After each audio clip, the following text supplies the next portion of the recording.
Og I fyrra dagen hørte jeg til en og en affær at en tryggvande medvor hei missunna konu etter en medvor, unge medvor som hever haft onkra posisjon I heimamisjonen og ikke løyande, men han var jo her, altså lokalt årsta. Konan fer fra honom og tar åt på det. Nei, hon får bara. Og nu er nokkur arkingen. Og han vil være åt et land og onkra manhøyd. Loyal for onkrum. Man kan ikke fære for nære noe I tingen til alt så ser man rått og lokalt I fargen. Det er nekka som ta I heien brev skriva I ta I heien brev og tar Kristian Osvald videre ikke kunne fære ut av sandøytene og en 22 år annars blev der slittner nyer. Det er nekka det samme fargen altså samme råtta. Men jag vill bara komma in till att det som är väldigt kallar för att dra och han blev spurtur att nu är typ skiltur och alltså att du har giftat I attor eller hur är det tror jag att då fratt till att han hej onkla vinkon någonstans som han var väl vi och kanske att jag hade planer med giftas så på var spurt att du har giftat I attor. Ja, han atlar seg ikke å leve alt liv som atlar seg han. Så blå han bare strika vår. Du kan ikke være her mor. Fær vekk der. Du er spedalskur, fær vekk. Altså, jeg vil si at det kunne høyt. De må få det kunne høyt til løyende folk, bei lokalt og østene, oppi Haksturrauk, inn I Nesvig, og hver paven var det. Jeg vet ikke hver baptistene her var sunna Haksturrauk. Men de må for hånden få det kunne høyt, og lære det kunne lese det kunne Bibel. Og for det første så må du få en retta Bibel. Tror jeg at I King James, her det trutjar grunder, lauliga grunder tja einon sviknon manni a gifta seg oppater fyre. Jeg skal fortelle deg hva det her Det nummer 8 vi deia dair to en kona etla to mevor ja så hever du sjálfsagt løyve til a gifta seg oppater. Nummer 2 det hvis vi kommande driver håre med det der og tjona band noen så hever du løyve til at djeva vi kommande fauten I reivena og gifta seg oppater og I morgen om du vilt. Og nummer 3 det hvis du vil svitjen hvis du merker rymmer fra der så kan du gifta deg oppater og I morgen om så skal være og du ikke en hårebukkur. Nei. Tan som driver hår en hårebukkur. Han som svøyker som tjonafella og rymmer, han hårebukkur. Fai så hatten I høttjatekon, tykkara nossøtt. Ja, tykkara nossøtt.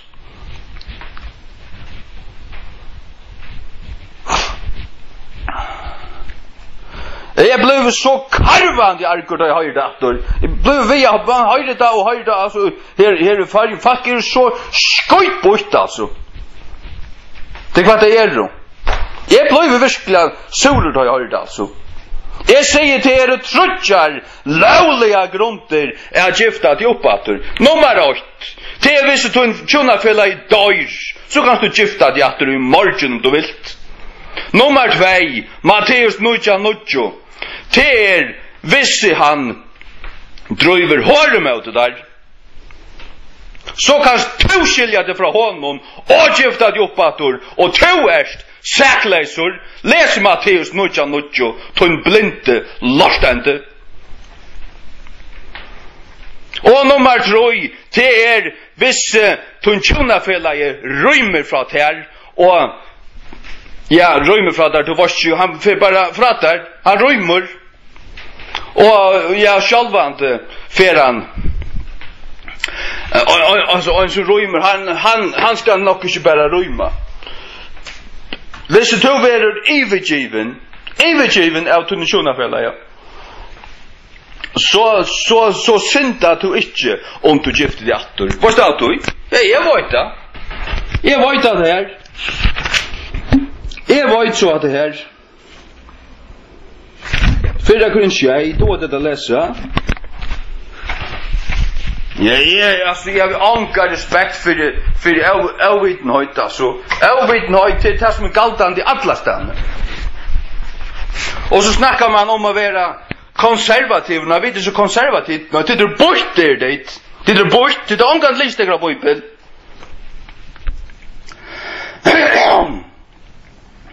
Jeg 4 Korintier 15. Eller fra 14. Tog hin vantryggvande ekta mævren halkaver av ekta konne, og hin vantryggvande ekta konan halka av ekta mannen. Annars var du bøtten tykkara eurøyn, men nu du til høylav. Hva sier han her? Han sier til hvis tvei gift, Anna høylagt og hitt vannhøylagt, altså til hvis Anna tryggvande og hitt vantryggvande, så gjer godta såløsning at han halkar bæge, og til parstvis fyrir badnarnas skuld. Han halkar bæge, du vær det ikke såløsning, hver annan av dem eurøyn, ja, så var det badnen i øysene eurøyn. Ja, røyn så forstått hatta til som sier til at öll bøten Guds bøten og kommer til himmels. Nei, bare anna foreldren. Hvis anna foreldren var eurøyn, så var bøtnen i øysene eurøyn. Jeg får så ta i bæge bøten, bæge foreldrene eurøyn. Ja, så det bøtnen så dundrant i eurøyn øysene. Det sier seg så purast av kjolt. Det øyneste som kan heva til for å forstande dette, det et høyt som i ordan. Jeg sier som Jeg sier som Men om min vantryggvande färgavste av vers 15, let han färgavste. Og en brauer eller en syster ikke under tralldømme og i slukum førun. Men god er kattlokken til friar. Ikke under tralldømme, til å si at du gifter vi er en vantryggvande menneske og vi kommande røyme fra der, du leiser fra du, du er ikke bonden til det, altså. Du leiser fra du. Let han færa. Og som vi kommer suttja, nå får jeg lese sin demar, men vi kommer suttja til hva du leiser til, og hva du leiser fra. Du leiser fra vi kommande til hvert, jo til å gifta det oppator, om du så vilt. Om du så vilt. Ja, men vi kommande rundt ifra der. Ta vantryggvande pastoren rundt ifra der. Skal du svoja for det alt ut lov? Og brenne av gynt? Nei. Ja, hei det være så skulle du godt finne en ordelig bakalora fra Merta. Jeg kom hjem til Limmals, til det øyneste vøyt. Du, det er være dundrand i øyratvurs, til det øyneste vøyt. Det er ikke skart om, altså. Og jeg har funnet det, de hadde passet slett ikke. Hadde passet slett ikke. Som det sier, at man skiltur, altså, du sviken, du skilt, du skiltur, så det ikke lov til å gifte til atter i løyven, ja, det velst om, vil jeg si at det kom. Du han som drøyv hår, og som slett kjønabande, ja, så du bare 8 gjerra, til å liva leisur resten av den løyve, edla fære atter til den kjønafella, ja. Hvis han leisur enn, ja. Men du sviken? Du en kjønafella i rundt fra her? Hvordan så? Og du pura avsikker, og en gang, og vi kommer til å lengst kjenne, finnes ikke en annan, eller fløyre, og ikke kvært. Skal du svoja for det resten av den løyve?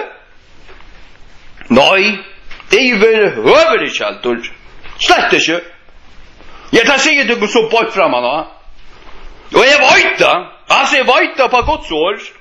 Du leser her, kom du les med meg, kom. 4 Korintier. Ja.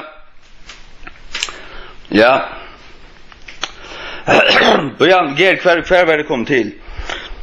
Men om min vantryggvande færgavste, let han færgavste. Og en brauer eller en syster ikke under tralta om i slukum førum, men god over kattlokken til friar. Tu kvært varst tu og ekta kona, kvørst tu skal frelsa ekta man tuin.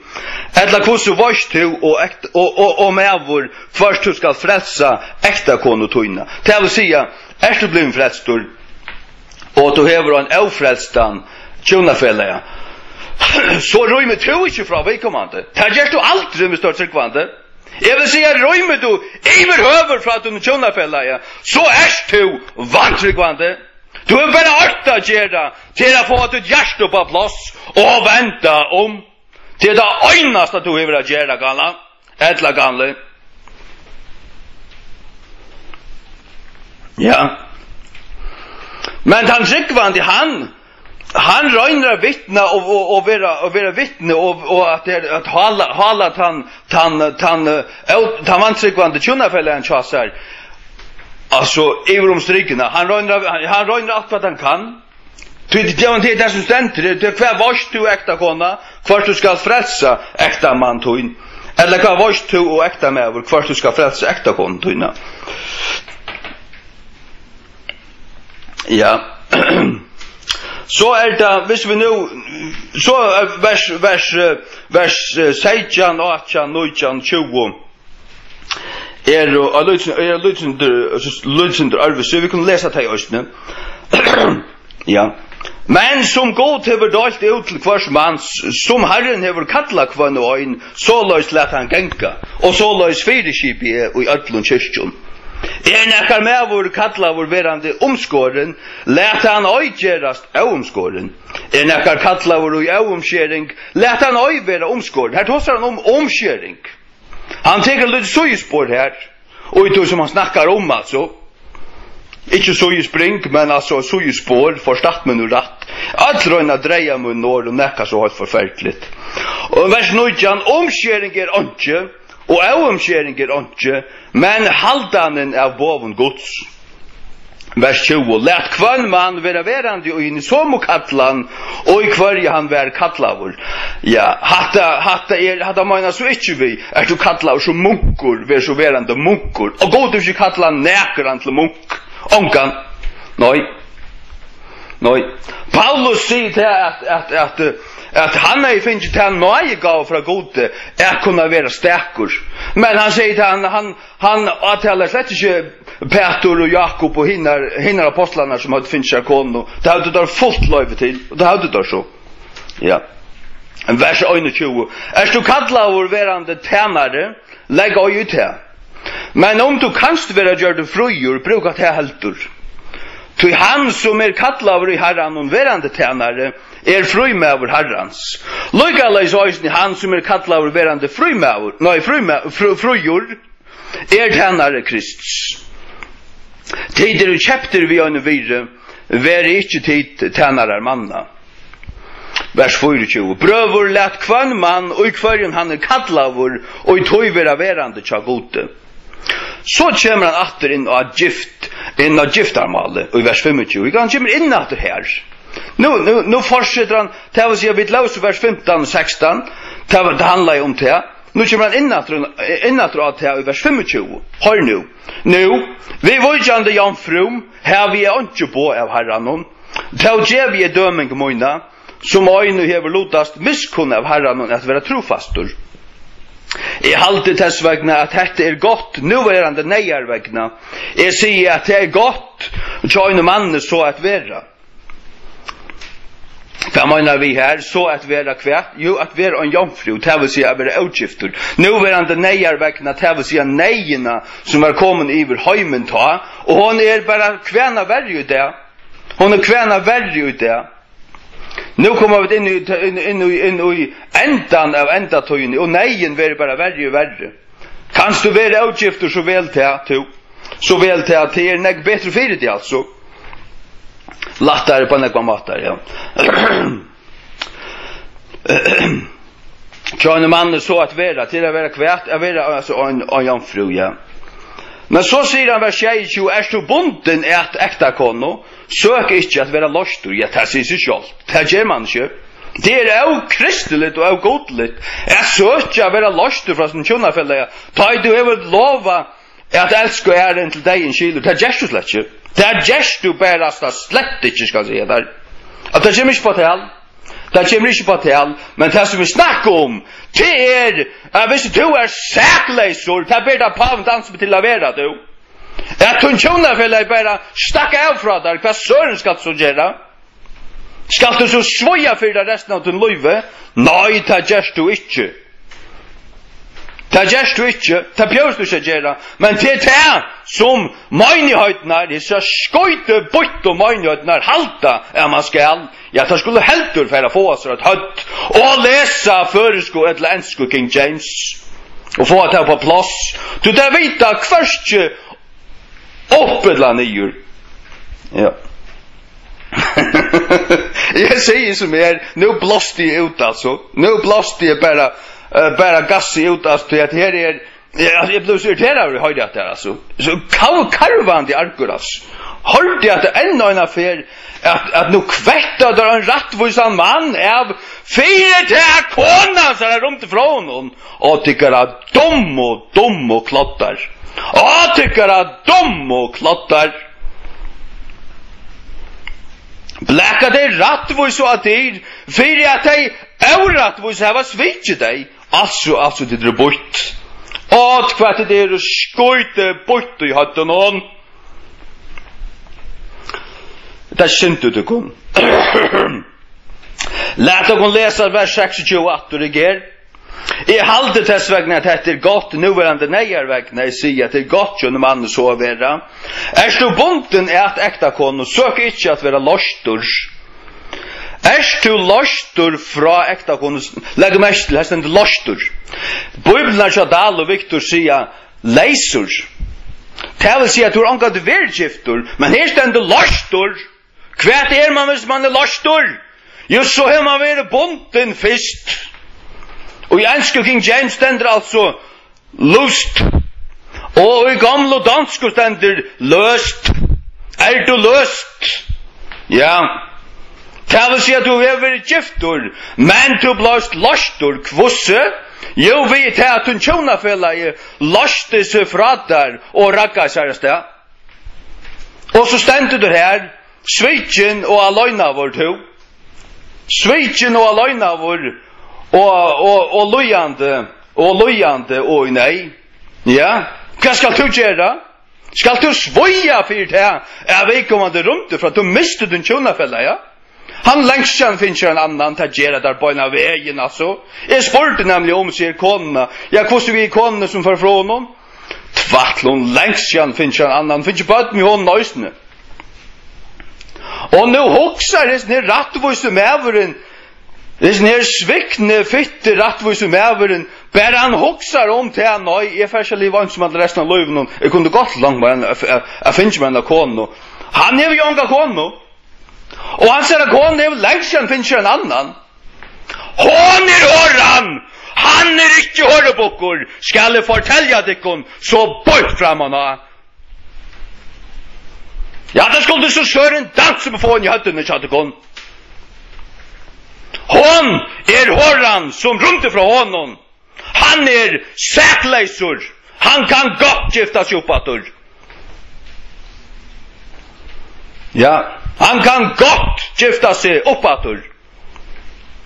Han lägger upp till han bär som skilsmässa så kan han säga att skojt på i hötten och runt ifrån honom. Ja, att de stryka av henne av det lista och så att hon inte slappar dirigerande kåre eller vara tällare eller kvärt annat. Ja, det är så välförstående. Det är så pura rätt. Och så sannolikt hvis han gjort det. Men det han inte gjort. Det han inte gjort. Det det må för att göra monos här.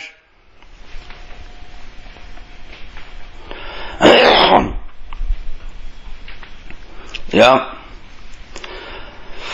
Säger ju att du är bunden att äkta kono. Sök inte att vara lostor. Jag självand inte. Jag har varit bunden att två mån äkta konon. Jag har aldrig sagt att vi är lostor. Jag har aldrig lagt upp till det. Aldrig be om det. Här är det runt där fram här. Jag tar måste bara vara torrare. Fulla skam. Är du lostor från äkta kono. søk ikke ekta konu. Hatt han sa det da. Du lostur? Han tåsar vi brøvor søgnar og i Korint. Han sier vittar, du lostur? Du lostur? Du i støvene nu at du lostur? Det vil si at du varst bunten, men nu du lostur? Så sier han, søk ikke ekta konu. Hatt du vers 22, så færa vi til vers 28, gnudja nu egene vel, tikkara nossøtten i Nesvik. Tikkara blåst og nossøtt, som løya møynihøytnar i det, tætje det kun saman, feite kun en ordentlig bøypel, og feite kun et høtt. Det godt ikke ganske tikkara mittlun, det det øynast du veit, jeg brøller høtten i høttekon, det skøyt bøyter ditt. Ja, halda det kunne være godligar og konservativar til det blaster, til det var ikke vit i høtten hon, til kappa tar rattvois og av trenon og blekka der ut, fyrir til at tar svikner av omkrare for skalta er hårro. Ja. Til gjerra til at mevren kan skal fettle fra. Nei, meveren man skulle bare hukte på at man skulle snakka med mann, høtte nakka vid, så høtte snakka med mann, og spørst han, var det to som først fra til narkoner, da var det hon som fører fra til her. Nei, hon fører fra mer. Ja, ta vita alt som rekul. Og så hadde du tidsi det herfra, ok, to var svitsin, gaue. To var svitsin.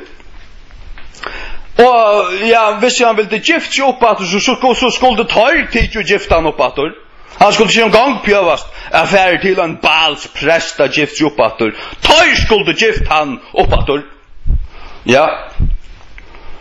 Og yngst til at han gifte seg opp at. Det er bedre fyrir en mann, hvis han ikke til at han hever en konu, enn til at han ikke en konu, og lever som i ungdom så er det brenner av gynd, og han skal fyrir at liv og sint i stedet fyrir. Det er nekk bedre at han færser en konu, og hever sunna konu. Nu kommer vi ikke til å lese verset som vi skulle lese. Og fullere det blir ytterlig fra hokse med her. Jeg blir så kåland i argur det hokse med her.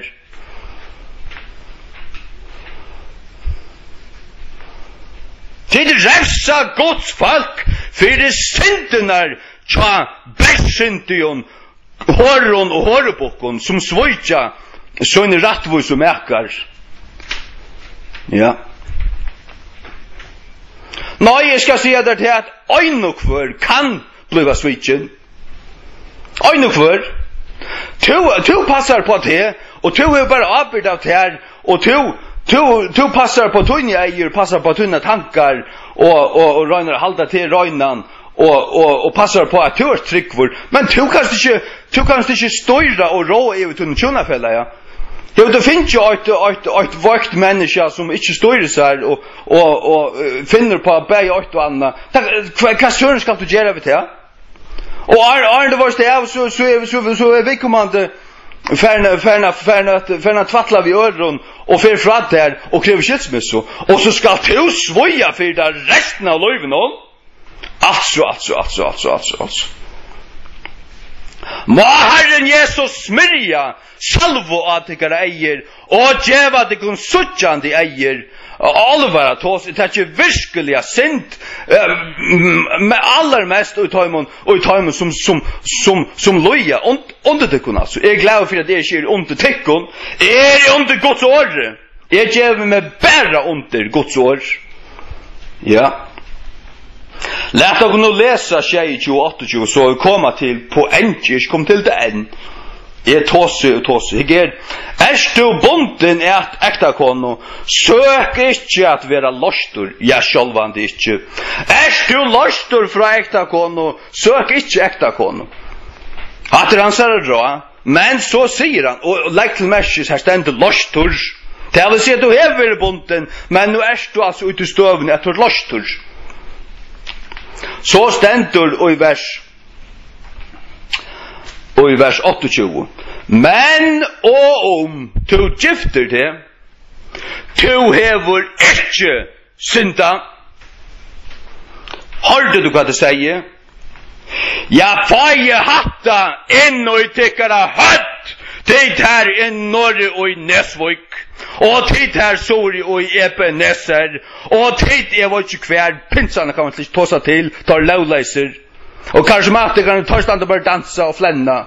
Men jag må inte som jag var tött, gnutje tyckare eier väl, och få ge Guds år, ännu tyckare hjärta och hött, och liv i ett tøy, det tøy på.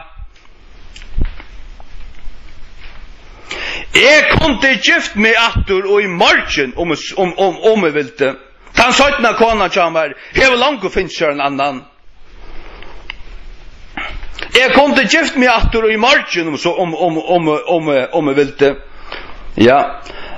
Då i Mauselau sier til pura grått, Herren sier til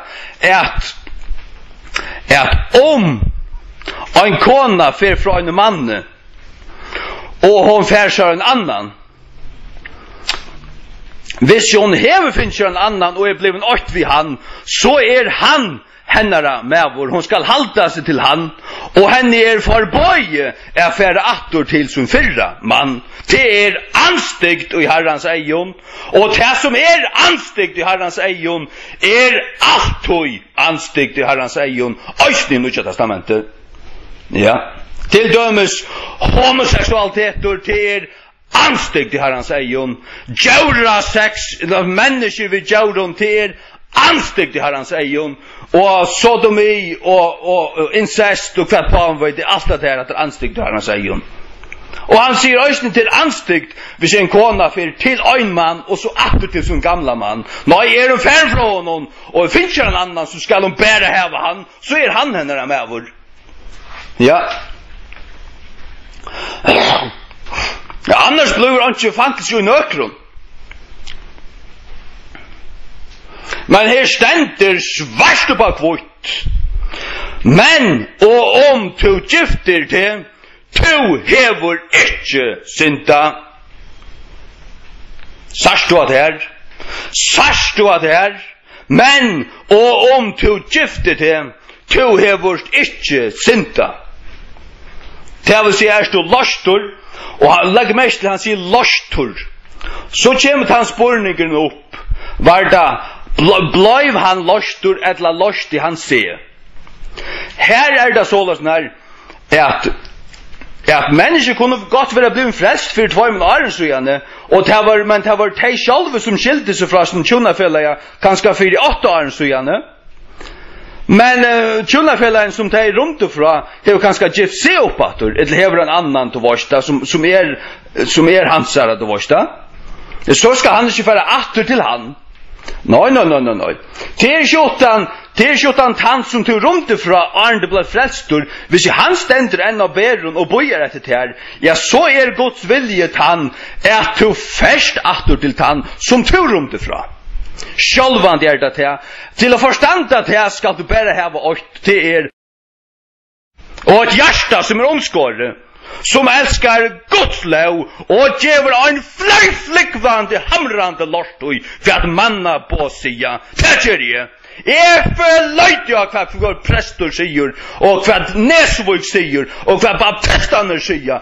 Jeg vil bare vite hva Guds ord sier, og det alfa og omega. Det Guds vilje. Jeg gjever meg om det godt, og jeg fløyte jo hva med sier. Da kunne bare halda gakk. Hva det kunne. Hver en prestor som flestor til meg lykker meg ikke. Hever han ikke Guds år i høtten, så kan han bare halda munn.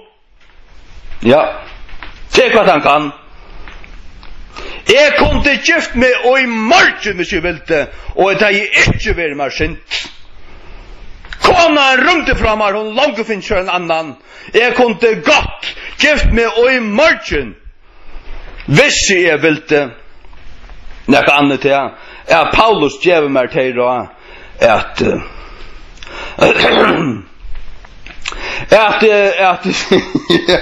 det godt som mann i såles av vera. Det altså, vegna til trångtene som i vrokken, og vegna til trångtene som stender for framme nokken. Du lostur, søk ikke ekta kone, altså. Tvall, ikke, altså, ikke fast vi at det her, til mer strøy enn, til mer møy enn føy, altså. Det är då. Ni har ju så också prövat det. Det är verkligen strävan. Men jag säger det kom till. Alltså det är älskar alltså folk. Och jag känner nekvar män, alltså snackar vi, jag känner män här i Skalafjörden och här i Färjön och i Havn och alltså alla ställen som är svikner av som Tyson. Där kommer samman vid dem och där finns det 8 eller 2 barn och så får det bara dansande där. Och tar bara 8 gera till betala. Intil barnen och chanar och sådja barnen kanske öjna för var Charles Tyson som runda till Danmarkar. Ettla 14 konte. Och så säger man ju när vi tar att har må inte gifta sig attor. Det har man för boy alltså. Det säger att det är vera Guds mening när jag hade manna på och traditioner och det är så skojtigt är så skojtigt att tycka manna på och traditioner där kommer till smörja och ansikten att det kon. Det är väl allt vi goda göra.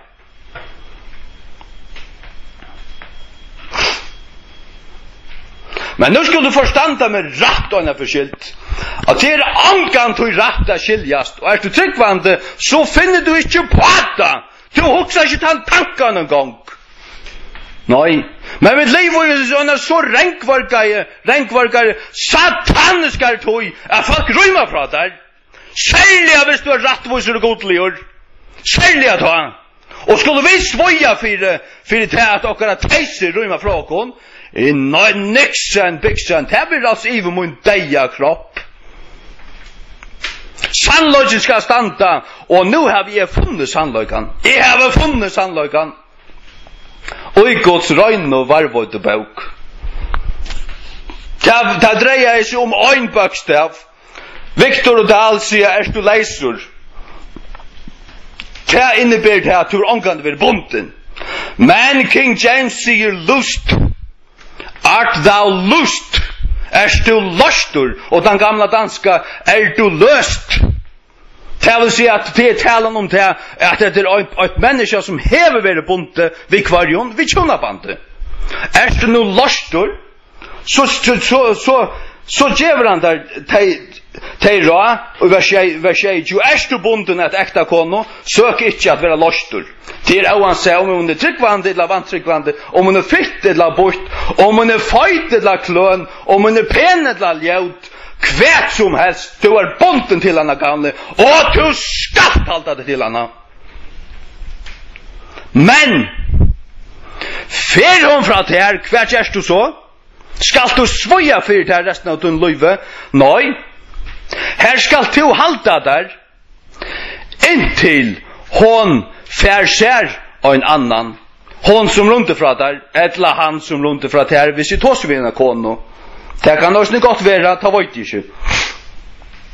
Men är skjutan svikne så boja till efter tog tjunafälla. Det tror jag så när 4 år sedan konan för fram här. Jag har boja, jag vill inte nästan kono. Jag har be för henne. Jag har be om att hon måste räkna vi och komma åter till mun, men det är väl inte just. Nu vet det hon har finns så en annan. Jag vill inte sätta dig samman och så nu fäller 5 år och i mun och hjärta. Jag kan få mer öjna ära om mer solister. Ja, det kan gott vara att mer inte solister. Ja, det är faktiskt mer än så huxande att mer bara nägg bättre solister att vara bara ensamadlor. Det är finaste till nu har vi inte vant med vitta. Så vi öjla gott. Savner väl. Och hutjumar här vi gaon läsnai och rattläsning och friur i huset alltså. Friur i huset. Ange som bröllar efter mig, ange som vill klandas med den här såret. Det var siktnar det ska se där. Ja. Och jag kan bruka alla mina tog att han herran och vi. Alla mina tog. Och ta ger jag oss nu. Alltså ta er i hemma i sitt och patche och rattläse och så färg ut det var ut i Atlanta i jar. Och jag sitter i Atlanta och packa och rattläse, alltså packa Nya testamentet och i plastpåsar. Och så färg ut vi fått bil. 50, jag inte finns 1500 stycken i bilen nu. Ta han helt tunkor men alltså är färd damlandigaste ja, damlandigaste. Och så kör ju bara och i påskassar och Jesu namn, halleluja, halleluja, ja. Och Jesus är chamar till. Han är närchamar. Håller anten närchamar, ja. Ja. Kom hem med Josh kväll det är ute i Atlanta. Sätt här i stoven och så kommer som var signa i äldren dela ner i hötte min sätt. Ta kom bara läxthet och drena i späk. Jag ser bara jag följde hur jag blev akkurat som en färgtelefon som är totalt avladdad om hon har laddat upp. Jag var utkortur. Jag ser bara stålen och korte en gång film från vid Rockman här som man talar om King James bibeln. Och så kom hela andans kraft över hötte jag mig och fyllde mig attor. Och en halvan tog mig också. Ja. Men till ett viktigt som jag har funnit det till att jag må färra tulja upp bia annars orkar jag inte att tala eller något sådant. Det är pura hopplöst alltså. Man får upp klockan 11 och ber en halvan timme här. Det nyttar inte mån till att höra upp klockan 6 och be tryckar till här på. Det är akkurat som förfallt alltså. Det ger där neckmord tar det ber ta. Neckmord. Ja. Så jag vill säga där tagga och till vad signar som blir switchen som är avskiltig. Är du avskiltig och du är lostur eller lost fra till tjonabandet du vart bonden till vi alltså och till tjonafälla är för en fratar ja han inte visse till tjona säger det på andra matan visse till tjonafälla som för fratar hvis han lever stärkor så är du bonden till att boja efter honom och leva stärkor resten av den löjvjas det är verkligen sådant när ja här ger det mening. Alltså och det är oavsett om han förfrattar han eller hon förfrattar arn eller att han att bli frälstor. Lever vi kommande stärkor så måste du boja och be efter honom. Boja och be och sända kors och gaver och mossar och blommor och kvärt vad det är så långt som du kanst. Men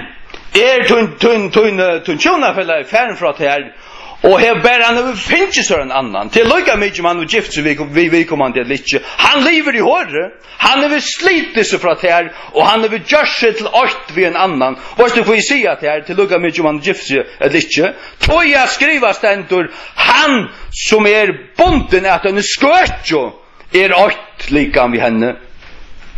Ja, han som är sambonden att skötjo är åt lika stentor skriva. Jag tar ständigt skriva, vad schaut du? Han som är sambonden av skötjer är åt lika. Det tog jag att, ja men vad är det som ger 2-8? Är det ceremonien eller vad? Nej, det tar det komma samman. Kinsliane, halsliane. Det tog och i hårdruvaroi är så ofärtligt allvarligt. Är så uttryckor och färst sång vid öron, ta jag inte långt och prata tjonabandet som där stod i. Och skall det bli artenatter som har allt jottast och fyrirgevast och fåast väck och fåast som toja grövast attor. Blev det inte görst så kommer du att liva och en rävligare salarkvöld. Till självor, till som gör det. Du tänker lov i att det själv Kalle, eller gamla. Det säger det akkurat som er. Ja. Nej, det är rättvisa. Det är svikno. Det är höjlavo. Det är godeliga som lever rätt, som lever sviken och är som bärsintiga kavhöjtna höjme. Tei skulle ikke svoja fyrir syntenar tja horonon og horobokonon. Nei, det skulle det iver høver ikke. Det er så lykka mykje hva det er blast og nasshøttene når jo nesvuk etla blast og løyarner som kallar seg elstar og jes ned halvdeg og utvattna og møgnhøytene det vil jeg si vitte. Det er fløyf lykvan lykka mykje. Ja. Jag vet inte hur du har det. Vill du vara undergiven tajmon så ger så väl. Men tar det var inte ett klov i år. Det här säger vi med. Inte ett klov i år. Ta kunna kalla mig horrobok. Kvärt tar du vilja. Tror jag det är gift och tvärfärder. Jag vill anka kono i det. Tvär koner färna framar, tär häva kvörsun man, och tär färna fram här.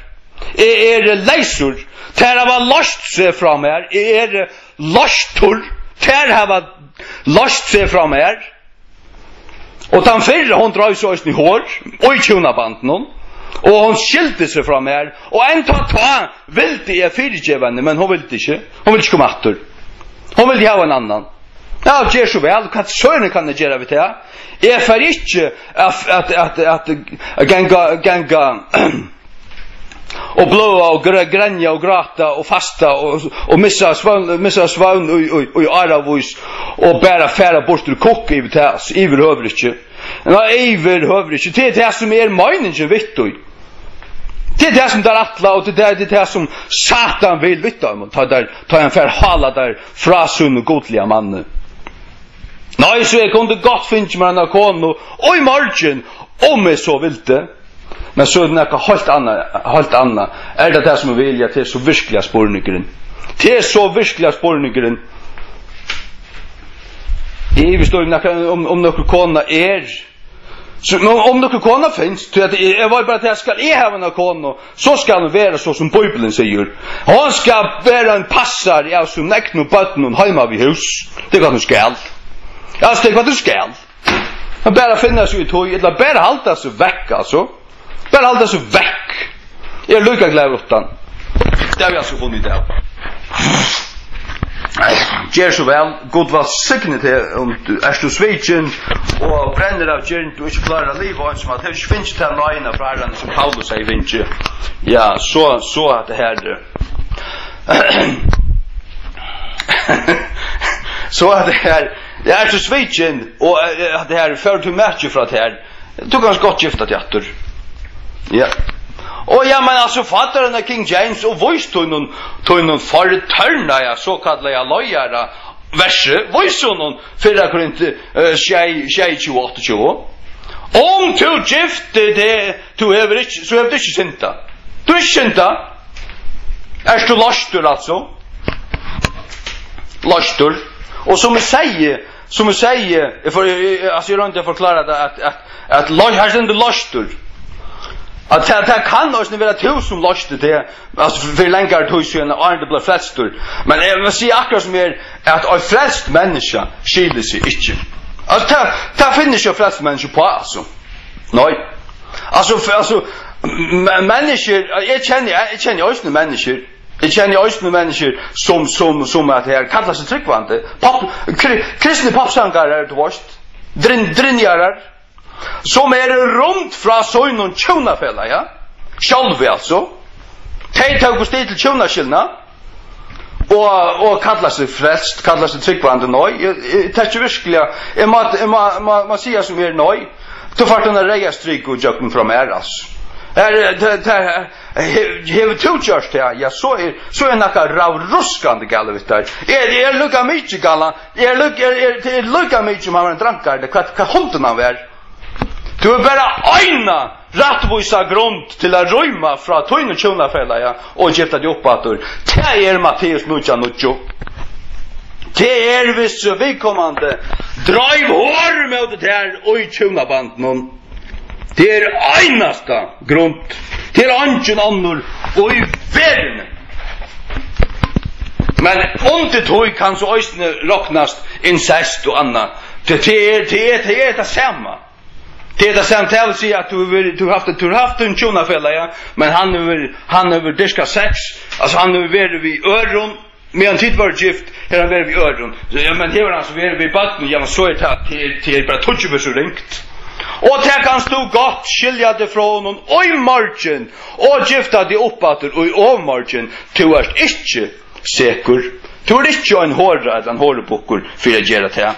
Nej, håran är han som svajk, han som driv hår och fäxar en annan till håran. Hårbokeren är han som hej era koner en sån egen kono och får frasen kono och till pers. Till hårbokeren. Det är modigt alltså virkelig affär få in i hötten i chatten alltså. Allvara tos är det djupt synd det kom. Jag råkar det kom som bort. Och som sagt, onka respekt för kunna alltså. Jag är undergiven sluken härskali vill jag aldrig vara. Aldrig alltså. Matteus 9:9 och jag säger till kon kvar som helst och ska köra bort ur konusöna. Undantidje om ta vere för sillöse och ska giftas vid en gärare främmor hårdom. Sagst du? Kvar som helst du köra bort ur konusöna. Undantidje om ta vere för sillöse. Hon är silleis. Du finner det av att hon är silleis. Så kör du henne frat där. Kör du henne frat där, hon är inte ver silleis. Så drar vi till hår. Men kör du henne frat där, hon är ver silleis. Och du gifter dig uppåt. Så drar vi till inte hår. Hatta säger sig självt alltså. Ja. God är nämligen rättvisor. Han räfsar inte till rättvise, till rättvise, för euratvisna tjatamon, euratvisna, och det ger god inte. Och sier akkurat som hej han kjørsta, så han finnes jo et synkjande nossasparsk fra meg, da jeg kom upp til himmels. Ja, god feir, jeg finnes jo et dundrande, synkjande nossasparsk fra meg, hvis han var så euratvisor, som tid som kallar det kun løyere av Guds møgnighet i det. Til må helt du for å få det kun et høtt og et hjärsta. Tack djupt. Ja, jag vill faktiskt tala om att det är ävne fyrr. Men jag vet inte om nu kom ju halvt vi har talat om att åter det brände så oimarkna för nu. Det är ju just det så nu två det är faktiskt så att det rörde står i mig tändra bara kort bara fra. Men för att tacka samman om så är det trutjar rättvisar grunder, trutjar godgivnar och rättvisar grunder. Eller låt oss säga att det är trutjar godgivnar grunder för rättviseliga att giftas uppåt. Det är då nummer 8 dig självande det alltid öll hava förståelse. Och testande Romarbrevet 6:2. Och i förska King James, tog konan som hever en äkta man är bunden vid lovene till äkta mans sons så långt som han lever. Men om äkta mäveren vere dejur, hon är lost från lov äkta mans sons. Så att om medan äkta mäver henne lever, hon vere gift vid en nören manne, skall hon vara kallad en horinna. Men om äkta mäver henne vere dejur, hon är fri från torre lov, så att hon är ongen horinna, tog hon vere gift vid en nören manne. Det vill säga att här är Lukas som och i principen är det så att en kona hon är bunden vid lovene till äkta mans son så långt som han lever. Så långt som han lever och så långt som han inte över uttrycker med henne, så långt som han inte har kort henne fra sig och finns en ära till att säga sjåvande, så långt som han är livande så är hon bunden till hans ära. Döjran så är hon fri till att giftas vid en öron och hon vill inte kalla en horinna om hon gifter sig vid en öron. Det vill säga här i första grunden till dig. Grund nummer 2 är att finna i Matteus 9:9. Matteus 9:9 det är långt lyse. Läsa det 1:3 och i Jesu namn vars Herre dörra bara namnet. Och jag säger till en kvar som helst du ska köra bort ur konusöna. Undantidje, alltså här är ett undantag. Undantidje om det är för sillöse och ska giftas vid en ärare, främmor hårdom. Och för så giftas vi henne som är kort borstor, främmor hårdom. Ja. Hatta må allt förstandas rätt. Mamma litta sig upp om. Man förstand allt rätt och skilja skrift och muntlig skrift till sådant när man ska huxa skrifterna. Man ska inte ställa sig blint bara på en 8 vers, man ska skilja allt. Ja, alltså det är sillös, det är hår, det är dröver hår, hvis du skiljer te fra till narkono och hon inte vill driva hår med det här. Så dröver till hår, ja? Eller hon inte vill sillös med det här. Och kvar så giftes vi henne som är kort borstor främmer hårdom. Det vill säga hvis hon är kort borstor från sin manne och henne är med vår inte finns en ära. Du varsta. Hon är kort borstor Hvis du gifter det vi henne, hon egentlig konan til en øre mann, ja? Hvis du gifter det vi henne, så driver du hår. Men hvis hon en som kort borstor, det vil si at hon ivergiven, hon var gift, men henne med fra henne, skilt seg fra henne, så kan du gifta det vi henne. Jo, ja, men så men hon säkleis. Tar hon säkleis. Och hvis du har døysten säkleis, så kan du godt gifta det vi henne. Det sier seg selv. Det vet jeg altså. Ja, det vet jeg. Så mye vet jeg, ja. Og den tredje grunden til ivergiving, og enskund desertion, ivergiving. Hvis du vil bare ivergiven, altså, knapplega, altså, man kan sagt ryming. Hvis du en kjønnafella rymer fra der, til det som vi tok det på, og fyrer kun skjei, du bonden at ekta kono, søk ikke at være lostur, altså vers 20. Du lostur fra ekta kono, søk ikke ekta kono. Men, og om du gifter til, du hever ikke synda. Halleluja. Men, og om du gifter til, du hever ikke synda. Hatta må folk for å forstanda at det trutjar godgivnar rattvis gjereligar grunder at gifta til oppatter. Det nummer 8, deie, Rom 2. Nummer 2, siloisia, som du den sækleise, Matteus 9:9. Og nummer 3, ivergiving. Du lostur? Du blåst lostur, du mistet din kjønnafella, ja. Så hever du ikke synda om du gifter til oppatter. Ja. Halleluja. Du ikke synda hvis du gifter oppatter, men han som hever synda, det han som svoik, han som drøv hår, eller vær sileiser og kjønnaband, han en hårbokker. Han en hårbokker, han etla hån, og bare 8 gjerra til å venda seg om, altså. Men du leiser fra oss nær. Du leiser fra oss nær. Ja. Vi ikke bonden slukken for den, sier han. Og fyrer grunn 15. Men om min vantrykvande færdig av sted, let han færdig av sted. Og brauer eller en syster ikke under traldømme og slukken for den, men god til å kalle oppen til friar. Så det her som jeg kom inn og jeg nevnte til at man en færen fra sunne fyrra tjunafella, ja. Og fer til en annan. Og den 17. døys, så noktar Herren at man skal færa til den fyrra. Til anstygt i Herrens egen.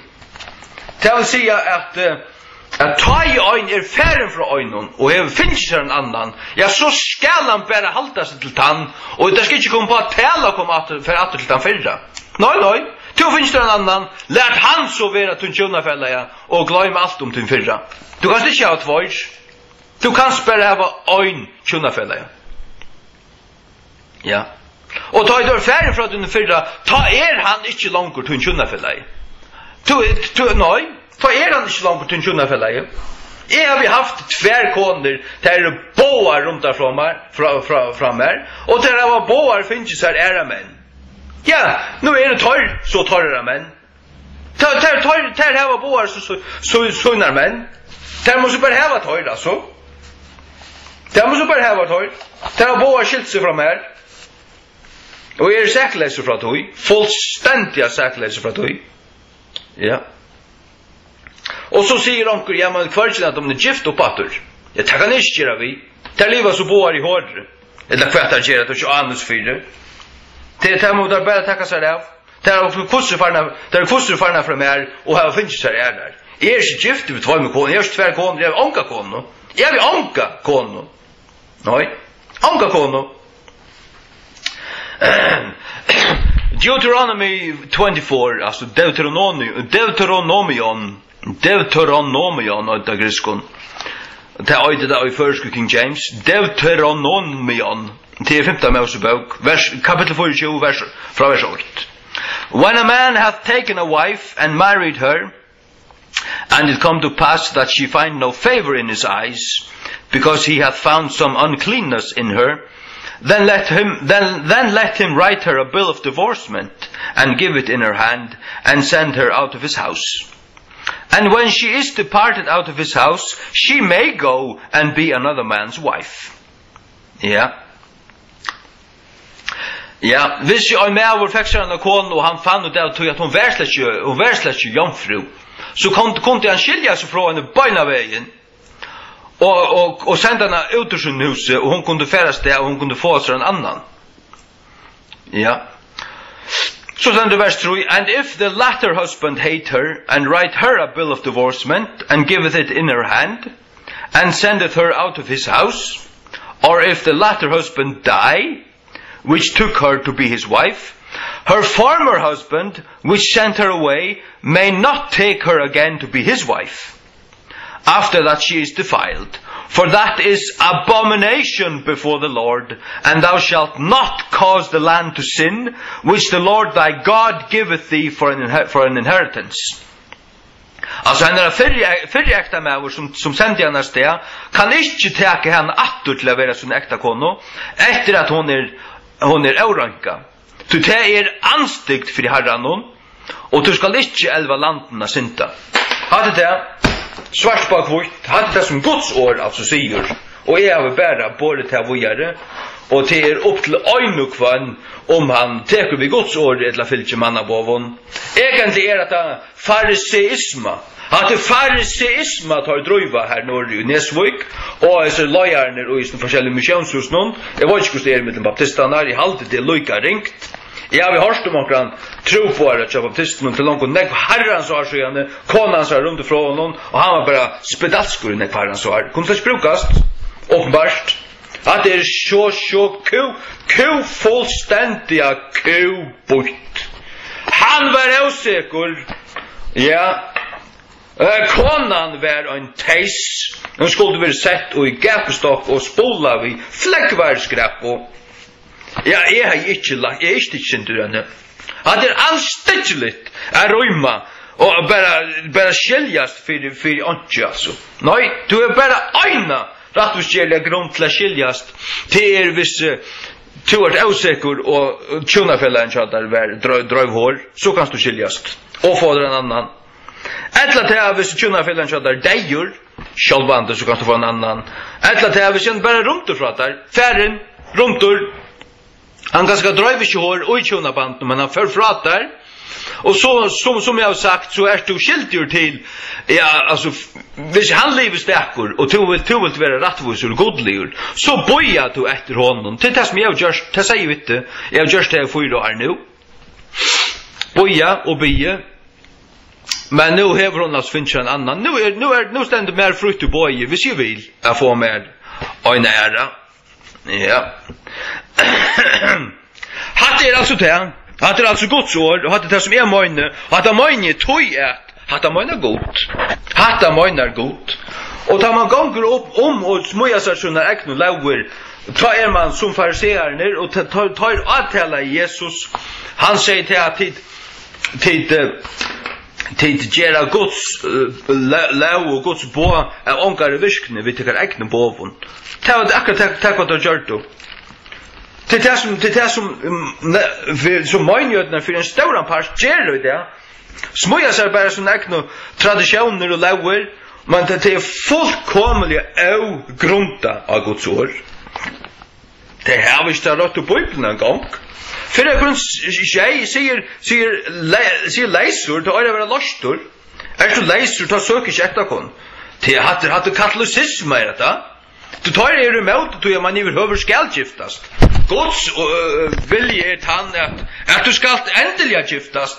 Og til negg bedre for det du giftest, hvis du brenner av gynt. Negg bedre. Og altså, jeg må alt fyrir til at altså han sier til at hver med skal hava sina koner, og hver kona skal hava sin mann. Fyrir hårdommarna skuld.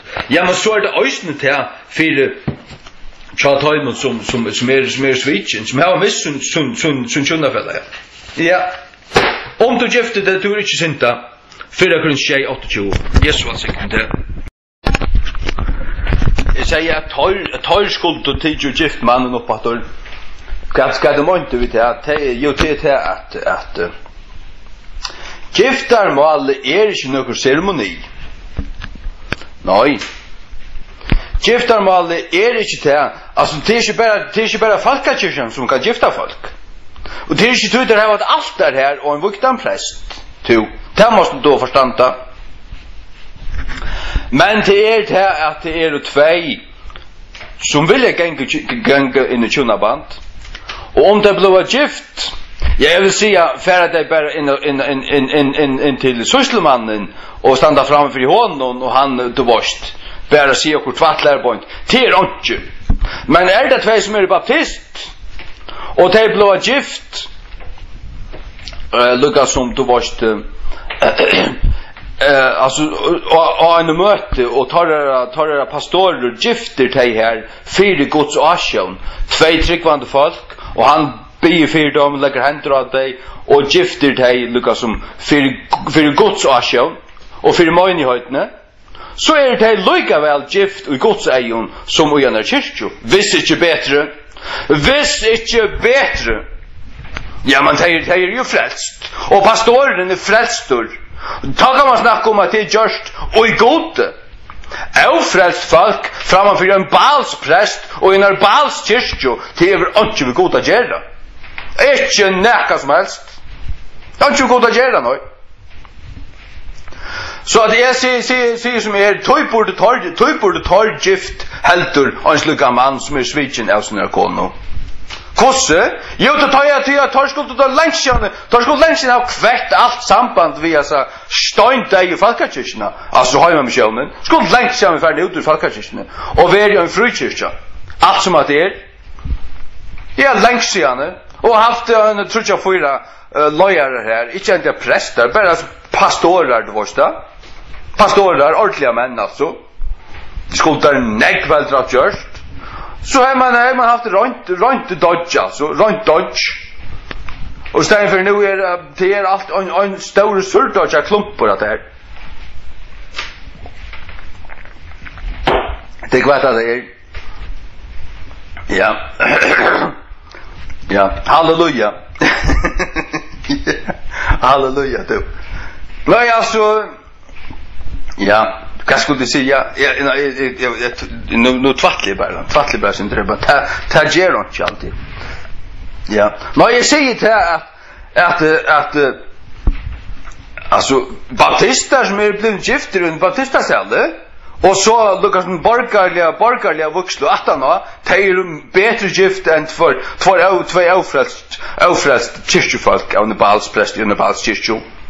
Ja, men de er gift, men man hinner gift, oi herran. Det er måneder at gjør det oi herran, utanfri herran. Oi herran, det er hvis det er frelst, og det blir gjørst oi herran. Ja. Nå, jeg sier akkurat som han som sluiter tjonabandet, han vil råkna over som en avfrelstur høytningur i munnen av Jonas. Det er lykka mykje. Nu kan han være en pastor hvis han vil, altså. Kalla seg kvært han vil. Han er en avfrelstur høytningur. Han vil bare ofta gjøre til å vende om åndsjana. Nå, så hvis jeg er pastorer, og en er mange høyt, hvis jeg godtar lite mer til, og onkel kom til mån, og skulle giftast. Jeg så jeg snakka vidt deg, altså. Ja, hvis jeg kvartjen av dem har vært gifter før, så er det så einfalt, altså. Da vil jeg giftast, så er man kanskje prata som du vidt deg, og at det er funnet av om alt var i ordan, og så har man gift deg. Men så er det til, hvis det var folk som var skilt, så har jeg spurt deg, altså. Ja, du er skiltur, altså, hvordan vet jeg? Nei, jeg talte jeg ikke mer, jeg får fra henne. Så var sikna, først du fra henne. Ja, og hver var det her, hver er hon, og nei, hon sitter her og her. Så var sikna, du får fra til narkon. Så altså, det er veldig holdt nok anna. Det så med spørsmål, altså, hvert nær hendte til han, og det hendte for 20 år så igjen, altså, det var Arne ble flestor. Ok. Og hver er hon i det, når hon lengst han gift opp atter? Nå, men så hever hon en man. Och henne är med över han som hon är gift vid nu. Och att det hände alltså för längre tid sedan. Jag är gift han uppåt. Och det är måste ni ha rätt till. Han är ju ett ändfött godsbad. Han är inte synta om han är gift sig uppåt. Konan så är liksom gift uppåt. Man kan inte kalla henne konan så det är den konan som han hej. Hon är inte konan så eller nu. Hon är konan som en man. Ongen tjonafella en chat vaimon. Man hever bara en tjonafella, ja. Och det är tjonafella som man hever nu. Det är vad han säger. Men visst han var färden från en kono. Och hon satt en ansomöll. Och bunte vid två med batten. Och han var färden från henne. Jag har ju inte gift han uppfattar oss. Oj. Alltså han kunde stäga hötten och gälla och spalt grep. Det gjort akkurat det samma. Ja. När man ska ha lustra vit i Botland. Man ska veta att det är god är rättvisor. Det sker ju gott. Och vet man för sören för att växa och bli som det klaug i hötten alltså. Ja, då förstanda vad rättvis är för näka. Och vad synd är för näka. Och för är syndare och för är osäker. Det är monor här då. Det är monor här då. Ja.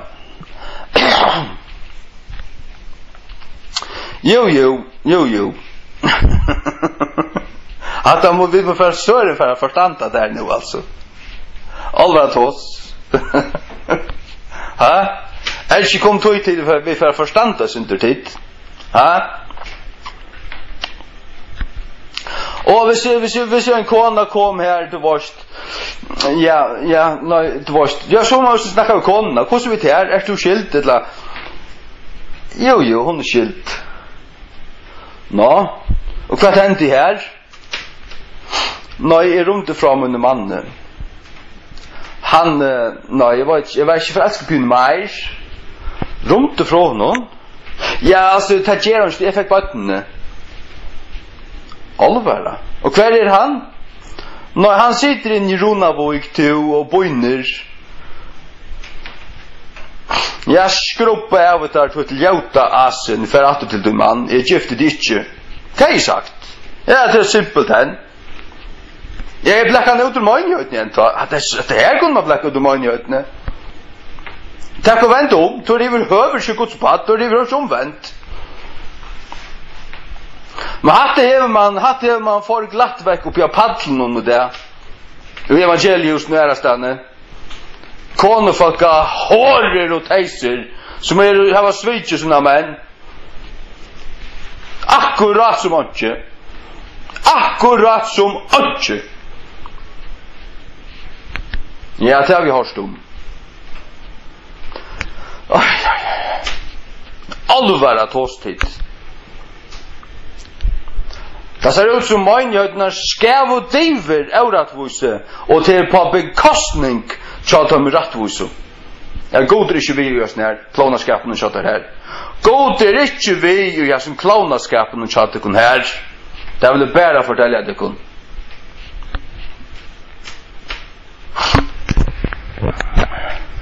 Som vi inte matar. Alltså säger du verkligen att hårer stand upp i att paddlen och synja lovsång. Ja, det är akkurat vad det säger. Det är akkurat vad det säger. Hårer standa upp i att paddlen och synja lovsång och i Guds mönighet. Ja, det är som det kallar Guds mönighet. Det är så kasta skite. Synagoga satans möjre näkanna. Runt från sin man ståle bötnen från hon och han gånger och blöjer han kan ju blött nu 20 år akkurat som han ju Tesla bara fortsätter möjligheterna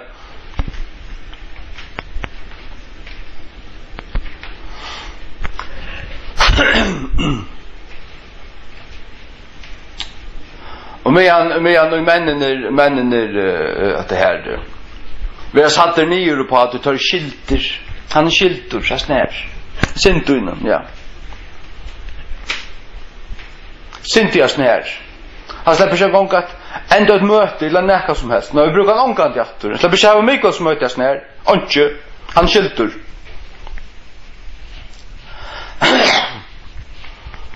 Hade det näka vet du på Atlant så det snacka Lucas Purstan en spurning. Var det 1000 skilt eller var det hon som förfratt där? Men hon förframmar. Hon förframmar. Och ta vet det väl. Och ta öra gera himmel vad jag mån jag ta öra vara tungan av vaskalne. Han som slöjter tjonabandet te syndabokkeren, getabokkeren hvis du spørs med. Det den spedalske som det godt kunne sparske ut og i øyemørsen at døy her ute for all I care.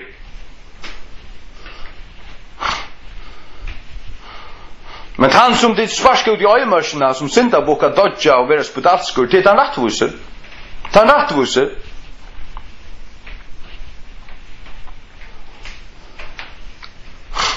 Litt på handautan, så jeg gleder for at jeg ikke har til å gjøre. Ikke, det er skjøyt hamrande bort. Fullkomlig drøn bort i hatt, men litt.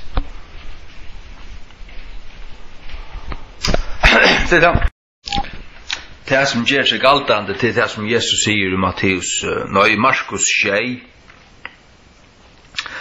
fra vers 6. Eller fra 4 kanskje. Eller fra tro. Til fariseerne og alle jødene, åttantar 2 hendelsunar ofta, eta oi, haldande si henne eldro. Og ta etter komme av torgenon, åttantar 2 ser, eta tar oi. Og mennesker loter til verre, som tar av tidsi vi at halda, så som 2 av bikuron, og grøyton, kåpar uiløton og av borron. Ta spurte fariseerne og henne skriftlærte og han, hvor geng ikkje lærersvannar to henne samsværande vi si henne eldro, men etta brei vi avtvo av håndon. Han sværa i seg vi tar, vel hever Esaias profetera omtikkon hiklarar.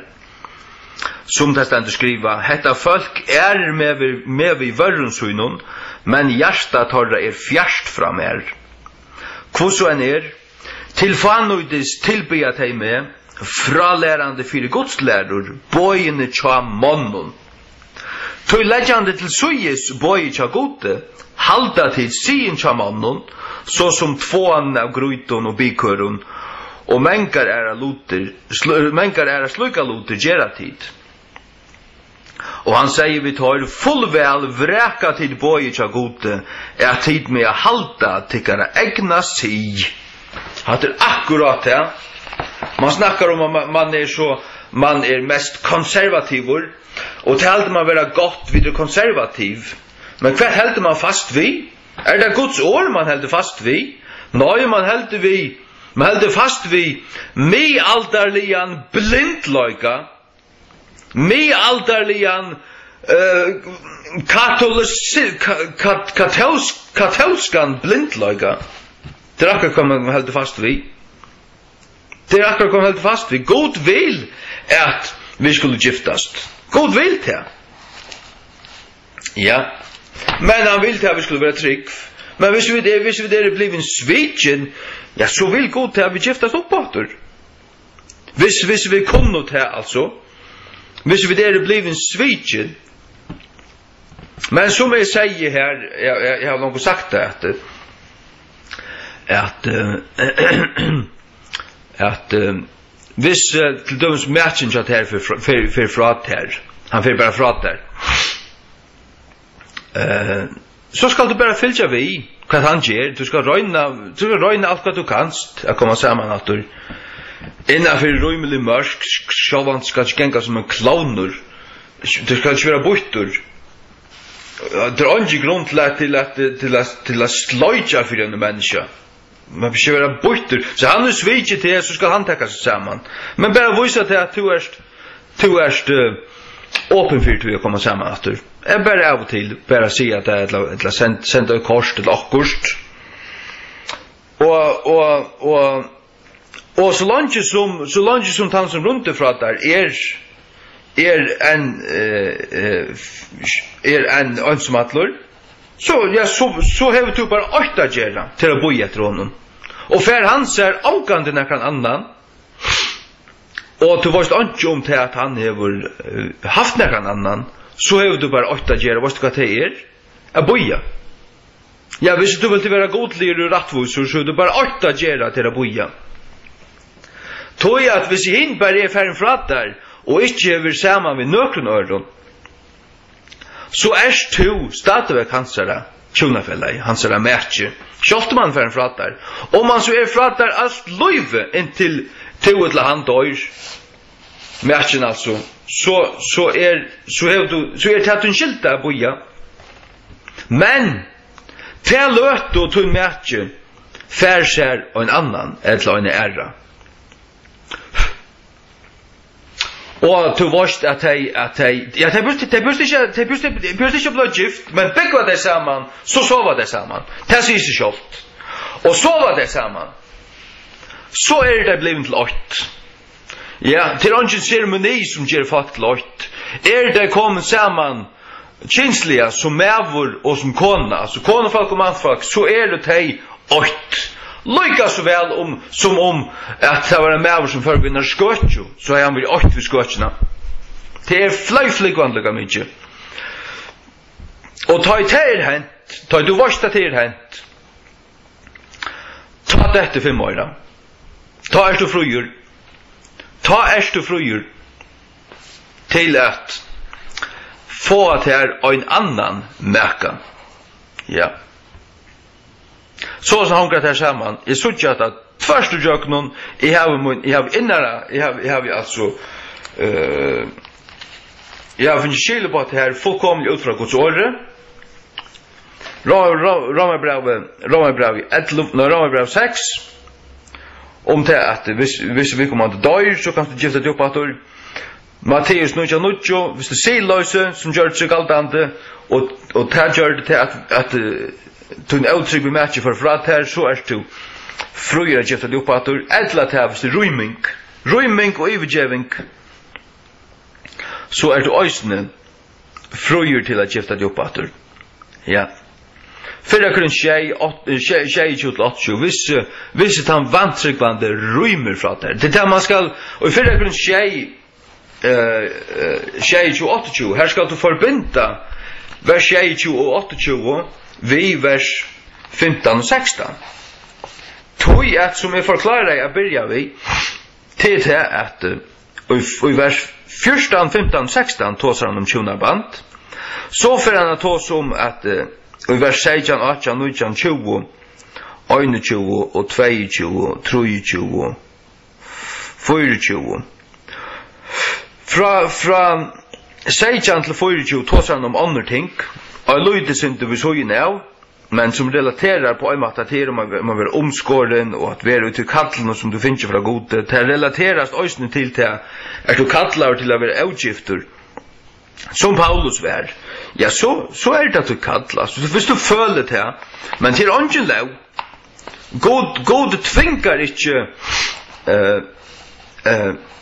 man skal være god tvinger ikke til om man even nekran. Det satanisk falsklæra som bare finnes ute til katolikken, synagogosatans. Det finnes her at det krever til at du skal halda det fra mæton og halda det fra tjonabandet. Du måtte ikke gifta det i sånne. Det stendur i hver var det stendur? Ja, det stendur i Timotheus er brøvnene. Ja.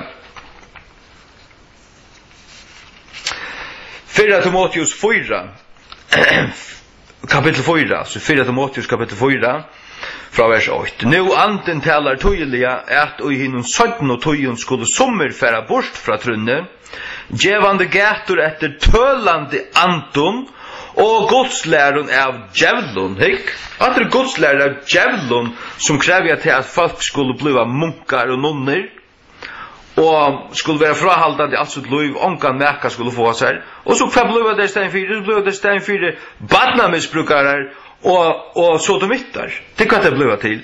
Det kan det bliva onaturligt. Det onaturligt at tvinga til iver et menneske til skalt liva i sulibate fra nu av inntil du dorst. Ja, det også naturligt at tvinga til om man iver en 28 år gamla man som er gifter i 2 år og så konan rundt fra honom. Till är naturligt att tvinga till han i river han att nu ska han leva och celibat ett land år. Till är naturligt. Och till är godligt och orättvist också. Nej. Hvis det han kona som för från någon färsar en annan, så kött som hon finns en annan så är han fröjur till att få sig en ära. Hvis han vill det. Ja. Talande likner i hyckle havande samviskusuna brännemärsta vid en höjtun jatne, förbjauande att giftast och bjauande att frahalda från mäton. Du måste ge tatta, du måste ge tatta och sådana. Och du måste giftast. God vill helst att du slett ska giftast. Nu ska du bara blå munkor och sådana. Att näka tvattl. Humpuk och tvattl. God över inte med att du giftade och erst en trygg vår äkta med vår familj med vår och pappa och allt det där. Det är ett öjligt högt, höjrsamt, ärosamt kall. Men så ska du gänga ut det och vara det ordentligen hvis du ger det ju halt och vitta till det som är. Annars lukar för att låta vara. Och det säger Paulus också, det är lukar för att låta vara. Ja. Hvis du har ett annat kallas, hvis du føler att du kanst det, men hvis du inte føler att du kanst det, så lukar för att du gifter det. Och ett lyde på enka träft, det är att grunden till att vers 22 och 28 omhandla ryming eller ivergeving. Det ständer så det inte ut tajmversen, men här ständer bara till att om du gifter det så är du inte synta och det. Men grunden till att det här vid ryming att göra det är vers 22 och 28 är ett framhåll av vers 14 till 16. Det måste du söka. Så han snackar om tjunaband i vers 14 till 16. Så får han ta oss om omskärning och anna. Och att vara verande just en kattle. Från vers 16 till 26. Och så kommer han in att tjunaband i vers 20 och 28. Så här måste du söka till att du måste att det som man säger här att om du gifter det så är du inte synta. Det är galtande och i för någon ta i oj. Det är hänt som ständer i vers 14 till 16. Och kvärt är det? Jo, det är om en tryggvande hever en vantryggvande märka och tan vantryggvande fer. Tan vantryggvande fer rymmer från honom. Och han är lostur. Ja, men det hänger ju samman. Så är du lostur. Hvis han vantryggvande löser sig från det här, så är du lostur. Det är alltså att du är inte bunden mål. Du är med inte för från det här. Och ja, är det en vantryggvande så hever han finns sig en annan till att göra dig. Det spekulerar det inte på en gång. Du säger det att i Bibeln alltså Bibeln går ut från att han som rymmer från sin märka som han är gifter vid. Det kan bara vara en vantryggvande alltså. Han är en vantryggvande. Ja, han kan bli frälst men så ska han så dundrande vända om. Det är inte något som en tryggvande ger det över huvud. Du säger till att folk tar i höjre om och folk är det som att det är steg till skilsmäss så. Det kunde inte vara tryggvande. Du kunde synja så galt det vilja. Och vittna. Kvärt, det kunde göra kvärt det vilja. Är dock det inte som tryggvande. Det ger alltså inte. Helt inte det som försvärar det här. Helt inte det som försvärar det. Det här var ett allvarligt hjärtaproblem. Och ett höjla problem också. Det vet inte vad rätt det är för näka. Det vet inte vad det är rätt. Är du bunden att äkta kon och sök inte att vara lostur. Så är du, han kommer in att det här. Edla i vers 25 långt början att komma in att han var då som till att det är utgifter, alltså jomfrig förtäller sig att hon kan det här med märke över över. Men det är så farligt som klarar det här.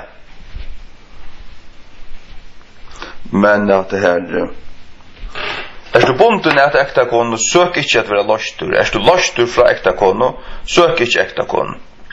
Men, og om du gifter det, du er ikke synda. Og at det her, ut fra tog forløpen som han tar stender i, du måst forbinda vers 26-28 vi 14-16. Tog han tåsar om tjonabandet mer og minni i öllum kapitlen og i her som fører noen det her at det en tryggvande brevor som hever vært gifter og ta i han blod tryggvande ta rundt det ta han vant tryggvande fra honom så det det i første leie men i øren leie at det at to ver ivigiven du er gifter og to en mætje rymme fra der og som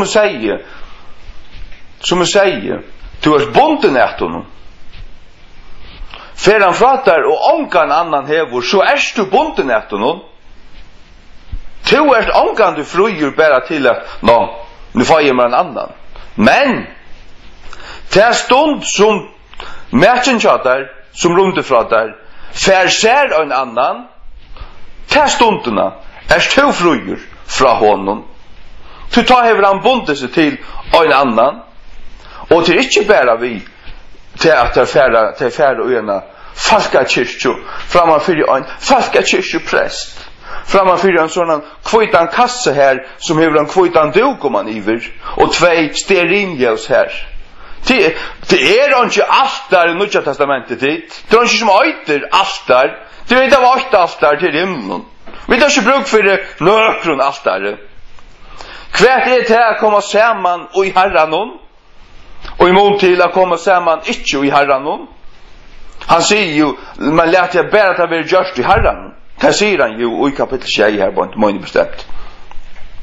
Jo, det at det ikke være gjørst i gyrndarfursene, man skal ikke være lødder av gyrnd, men og i herranon til at du tryggvande, og du farsar en tryggvande merka, til bia i vidui, til djeva døy sunna tøy, altså til sam, til boia og bia, og så ta i det bia av fri fyrir døy, så færa det fram fyrir tikkara lojara, tikkara pastor, og i tikkara moini høyt, og det har vært gjørst framme for Guds årsjøn. Ikke framme for noe altar. Gløym at det er altar i her. Ja, det blir det høver ikke for å gjørst noe kyrkjo. Eiver høver ikke. Og altså, fromkyrkjene har hatt ikke altar. Og altarring. Og kvitan til og 2 stearinljus her. Hatt det balstyrkarui. Hatt det katolisisma. Vekkvesen her. Og pavan tilvesen. Det har vært gjørst i herran og til at det gjør det for herran og sjalvun til at kjenne han og det kommer fram for han og i bøn vi tykker andalige løyere som gjerne skulle være frelstor og du en falkakyrkje så du heltgjør hvis han frelstor hørt det og almindelig heltgjør hatt det til at det har vært gjørst og i herran og så det gift for i herran ja, så lykka mig hva taumeren sier. Det gjør det jo til at det er herran i hjertan. Fyr i hånden. Ja, og så krever at det her danske stateren, det er kavhøytende danske stateren, som bare skulle være sparket rød i fargen, han krever til at du også skal ta en borgerlig vuxlo. Her som du først framfyrer Sysselmannen. Som aller helst stender en cigar i munnen og luktar av gin. Så det ikke gifter mal for god til aller fjerneste. Vi det bare gifter her, hva søren det er så ikke gjort i herren.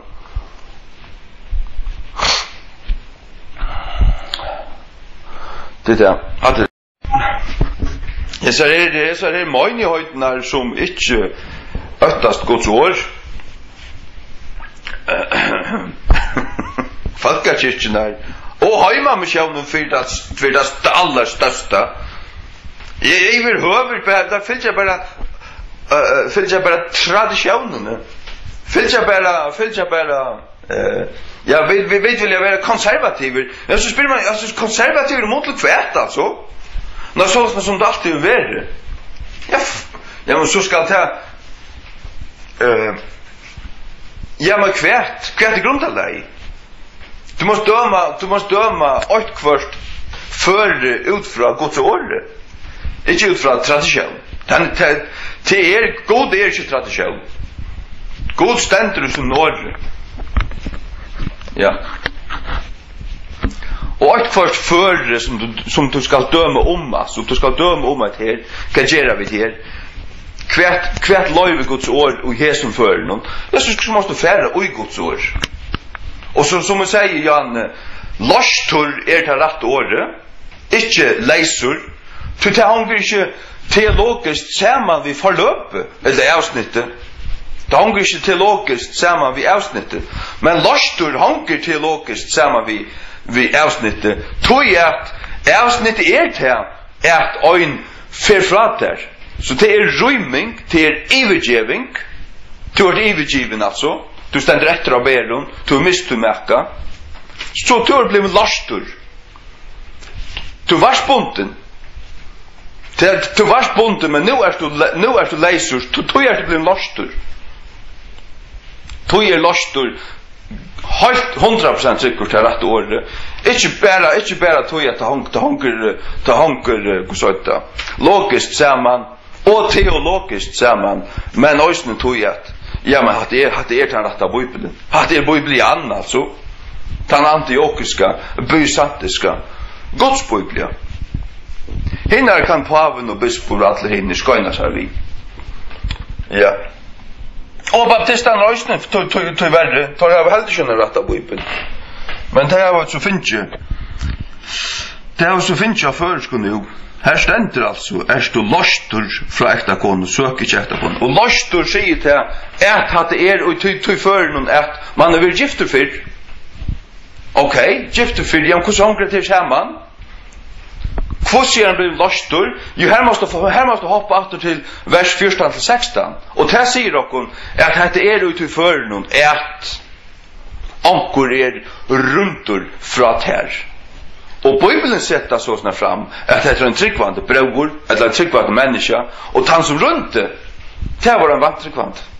Ja, det säger så vi. Det kan bara vara en vantryggvand som rymmer från som märka. Det kan bara vara en vantryggvand.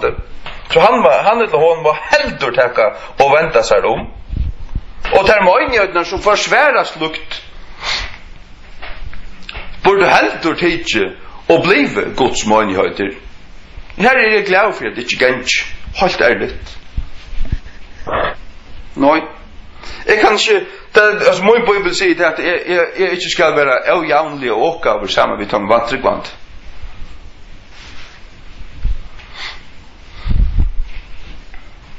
Ja. Så det är man som det ser ut så borde man helt ståna under nutja kyrkja. Eller en nutja bibelska King James menighet. Ja. Bara simpelt en just tales.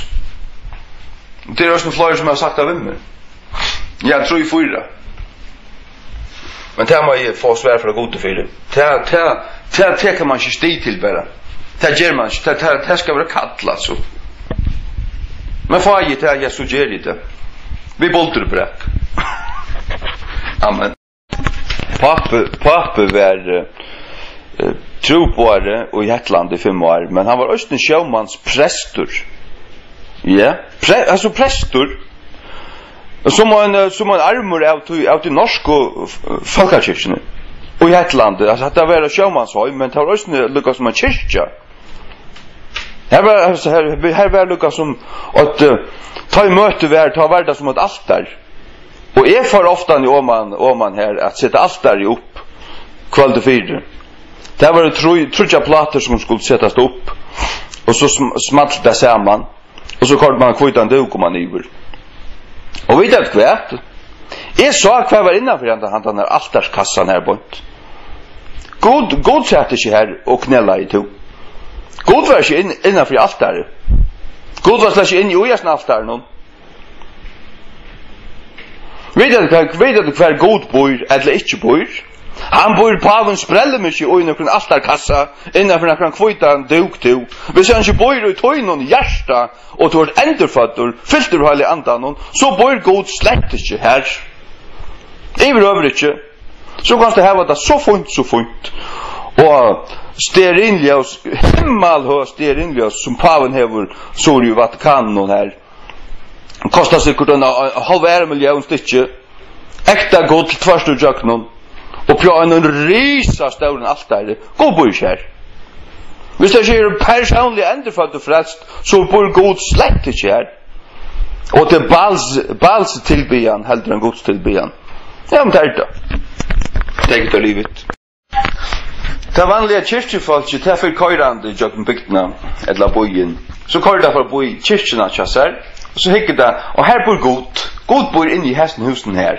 Og så køyrer det bojere, og så køyrer det om han I rusene, og så kjeiper det seg fotlandbiler, brennevågne, og for heima ballast. Hatt det vanlige kyrkjefolket. Køyrer for å bo I kyrkjena og sier I sinne hjärsta, her bor god. Her fer jeg, tror jeg for Maria møta gode. Han bor 18-4, og en sånn større kvoitan kassan stender her bort. Og her kan man knela nyer og äta han hvis man vil. I 18 tar jeg bla komera vir. Bla bla bla. Hvis jeg god ikke bor I tøynon hjärsta, verliga og sånnon, dagliga, så det ångande møtten. Jo. Han har begge tøynon hjärsta. Det stendig skriva altså, vet at ikke at likam tykkare tempel heilig andans. 4 Korint 6, 9, kvært, vet at ikke at likam tykkare tempel heilig andans, som uitikkun. Ja, men, han fikk du ikke uti tøyde bløst barnadotter. Nøyføynga sprinklavur, aslettur nøy. Han fast du uti tøy to først av evangelisk møte, blir setter på valg og teker imot Jesus Kristus som tøyne personlige frelsere. Teker imot honom som tøyne frelsere. Det pjøvest ikke hendene møte. Det kan også hende hjemme. Jeg kjenner 2 unga menn I havn som jeg har samband med av og til. Kjenner dere. Skriver sammen med dem. Tar jo bare blinde frelster hjemme. Annar I 2004. Han rattleser fyrir meg forresten. og en annar I 2012. Han ble frelster. Ja, han skriver til meg. Han ble frelster. Og han altså blevet frelster. Det ikke bare noe som han sier. Det følger. Jeg synes ikke det som han skriver. Han ble frelster av å lese pastorvus lesa først King James og be til Jesus. Og så kom heilig anden til hans herre. Han ble endurføtter. Ja. Og han vaksen I herren, det så gjør jeg vel. Han går fram altså. Det var ikke bare et opplåp. Nei. Han går fram. Ja. Nei, ta til et likam heilig andans tempel. Hvis du blivit endurføtter, og tar det lukka mykje om du gonger kvitton, eller du lett ut som en munkur, eller du, altså, det blir bare klaunaskaper, altså. Endelig har en kross om halsen, og jeg var ikke kvært. Snakka merslige, bliv en annan person enn du erst. Nei, bare vera to, bare bøy fram. Vera bøy fram to, altså. Ja, og lett at folk vite, ja, hatta var hesten her, originalen her, hesten klodden her, og så snakkar du bare. Ja. Det det som gjør, du vittnar bare om Jesus. Og prætikar Guds ord, så på en framligande. Ja. Angen kloddaskaper til. Nei, det skal være rett og bønt. Samsværande så som skrivas stendur. Ja. Nei, du måste være endurføtter.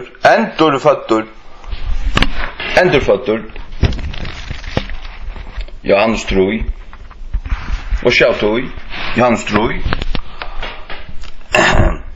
Jans troi enta, vad ska tog? Jesus svärar ju säger vi han sannliga säger till er åttan och mevor veri endurfötter kan han oj sjå kongadöme Guds. Du måste vara endurfötter till tessa sjå kongadöme Guds. Du endurfötter och ta vars du ta i dört liven till. Och ta blåst du inte och i bannade upp någon. Ta blåst du inte sørste för vars du kyrkju knella här du. Jag här så troliga som näkar inntil var hundan har. Til allt er så allt. Jeg var ikke frelstur. Jeg var ikke frelstur. Men jeg tror av Jesus. Men jeg var ikke frelstur. Jeg åtte ikke han. Jeg tror at han var til. Jeg tror at han var til. Og at han var sånn Guds. Jeg tror at. Og alt det her. Og knellar vi alt her og at. Men jeg var ikke frelstur. Nei. Ikke før ni fører at evangelisk møte. Og hørte evangeliet boa. Og tog vi personlig trygg var Jesus. Jeg vet ikke, jeg dog ikke forklare det. Men ta jeg bjaua innom inn. Han sier ante vær inni her. Jeg bjaua innom inn. Frels med Jesus. Ta hentet det. Og jeg følte det. Altså jeg var virkelig endur føddur. Alt var blevet nytt. Ja. Allt var blivit nytt. Ja. Sådana kun 5-16.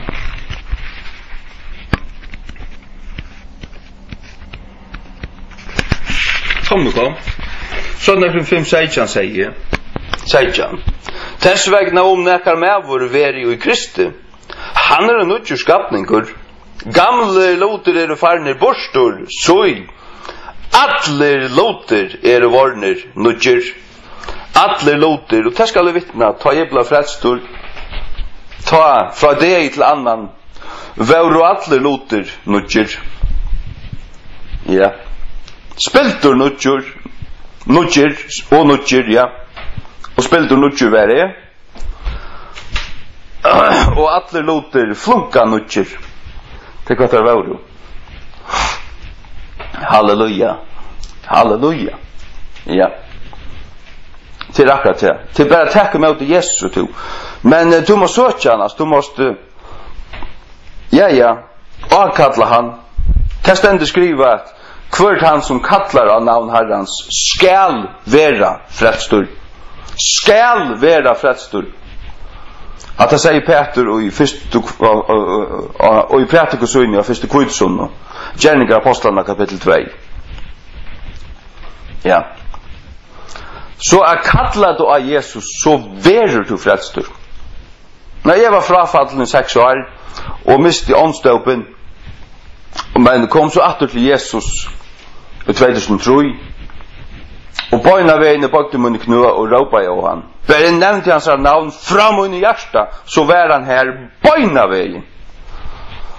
Atmosfæren inne brøttest, og før fra å være deg til å bli gilt.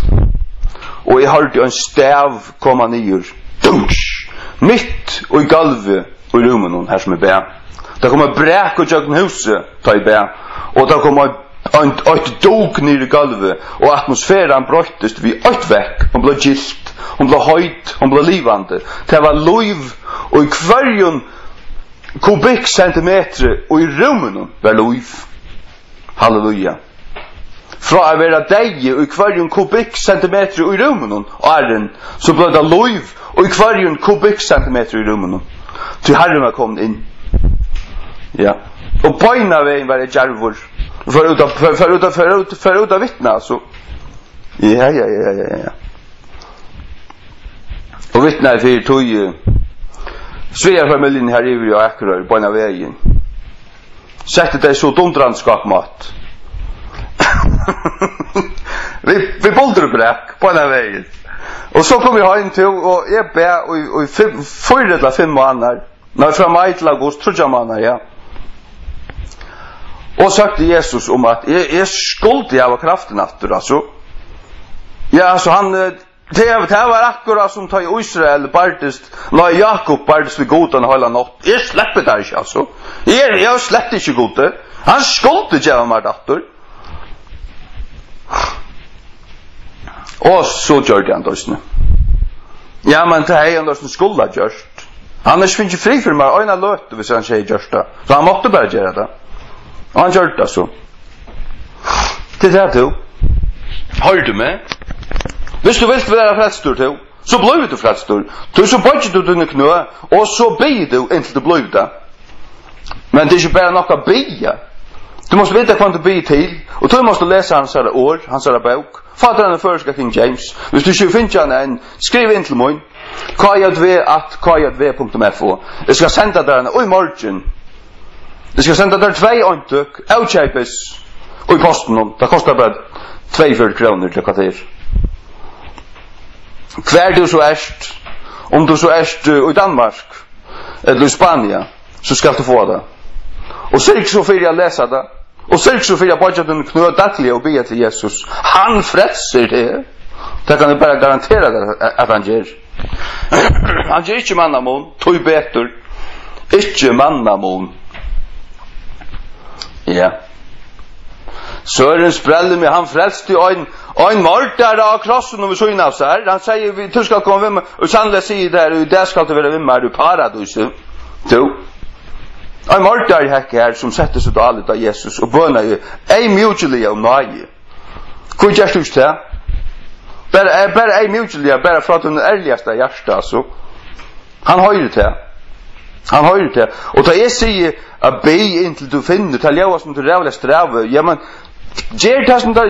altså, søk han til du finner han. Hvis du søker han, så finner du han. Han sier det, ikke Jesaja, alt det der. Søker meg, skulle du finne meg. Ja. Og annars stender det også Matteus 6. Matteus 6, og sjå tog.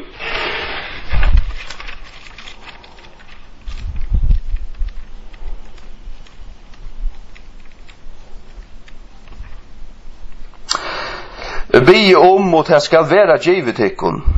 Søkje, og det skulle finne. Bentje på, og det skal være lett i opptikkun. Kom on, altså, her stender skal. Her stender altså skal. Ja, her stender skal. Det er det samme som tar i bi for sjukon. Ja, men så leser jeg Jakobsbrev 5, 14-15. Her stender at troarbønnen skal gjøre at han sjuka fruskan. Hun skal. Ja, ikke kanskje. Herren skal røyse han av føtter. Jeg vil ikke synder skulle det være den fyrtjivner. Ja, troarbønnen skal gjøre at han sjuka fruskan. Ja, men så gjør hun det. Så vant de det. Og det klakker hvis noe annet hender enn det. Det er det som øyre hender. Hvis det ikke hender, ja, så er noe gale. Så er noe gale. Og kanskje var det ikke Guds vilja lykka humpuk og tvatt. Han er langt og gjørst alt fire at vi kunne bare være frelst og blive grøtt. Han er langt og gjørst alt. Vi øya grøying i hans sardum. Det øya vi. Halleluja. Halleluja, ja. Det øya vi. Øysen to. Du øyer frelsene. Du øyer henne. Altså hun er rett til her. Jeg mener, du øyer samme rett til henne.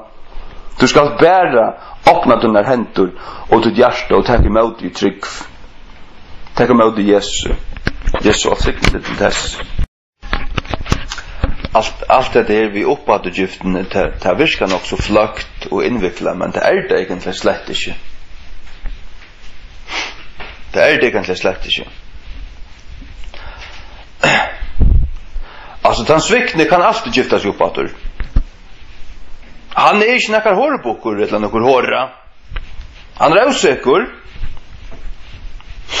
Men det øynaste som, den øynaste bukten som ligger ui atlas nær, som man skal grøya til er til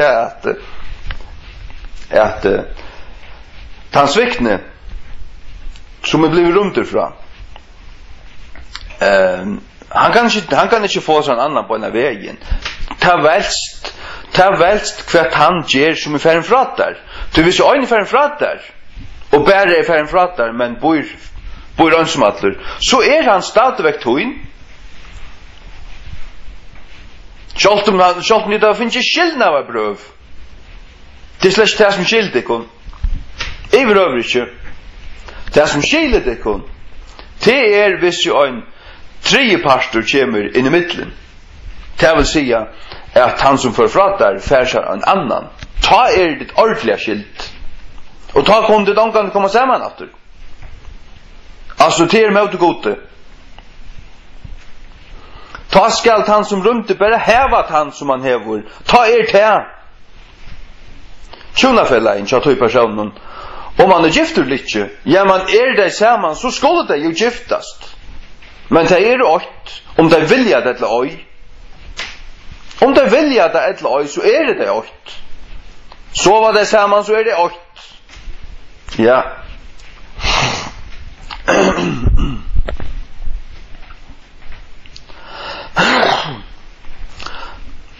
Tog det så eller bort da folk bare bygga sammen, sova sammen og sier at vi ikke gift. Jo, til det åkt.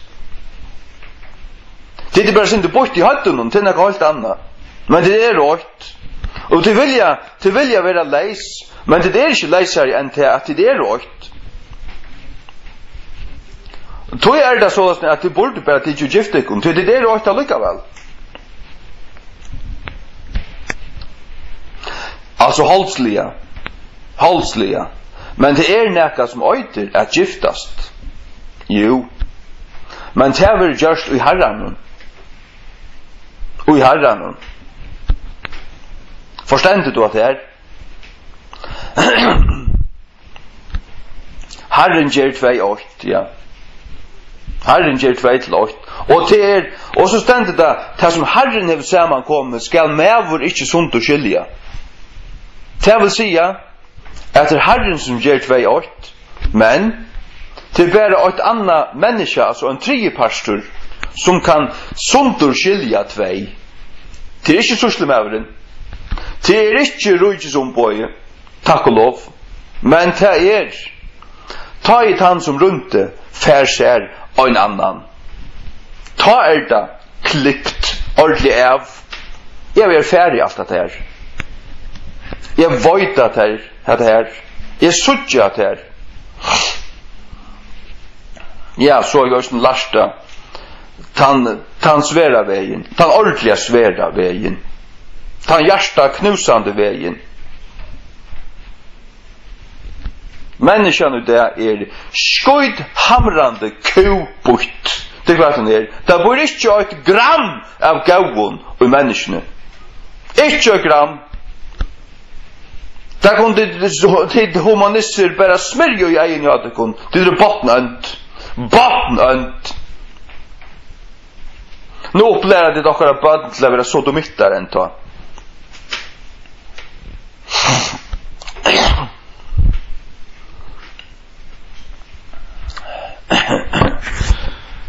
Nå, det var det. Jag har inte, nu snart bara upp i samman. Men jag hade det största. Jag hade ljauar som det invittla. Ljauar invittlat att hålla. Men det är inte invittlat. Och han som svajk, han som runt. Ja, vad kan man säga om han eller henne? Vad gör det här typiskt? Hårdast. Det hållbokeren. Och tejsen. Jo. Här ligger råttan griven. Det här bor råttan i boken. Hon bor inte i boken av tog som svitjen och övergiven. For söremod förstanda till och inte räfsa han eller henne. Men halta hånd om han eller henne. Det är så simpelt som det att du spyrst. Ja, var det to eller var det hon som kvätte tjonabandi av? Så kommer det fram. Och man får slett inte gråpande i, ja men hur vart to? Nej. Till lukka mycket man gav en klams i rävna. Och man omkant vaskar upp. Det är flickvan lukka mycket. Och man omkant nästan blävo. Det är lukka mycket. Ja. Här ska du bara hålla till allmän och nossötning av hundan till ute alltså. Inte spyrja dig till oss. Hålla dig åttanför dina horas och ståndjorna. Her skulle du slett ikke vise det kun. Ikke vise det kun øyne for det. Inni jeg mener godt. Spil det du vekk. Det er det øyneste du kan gjøre.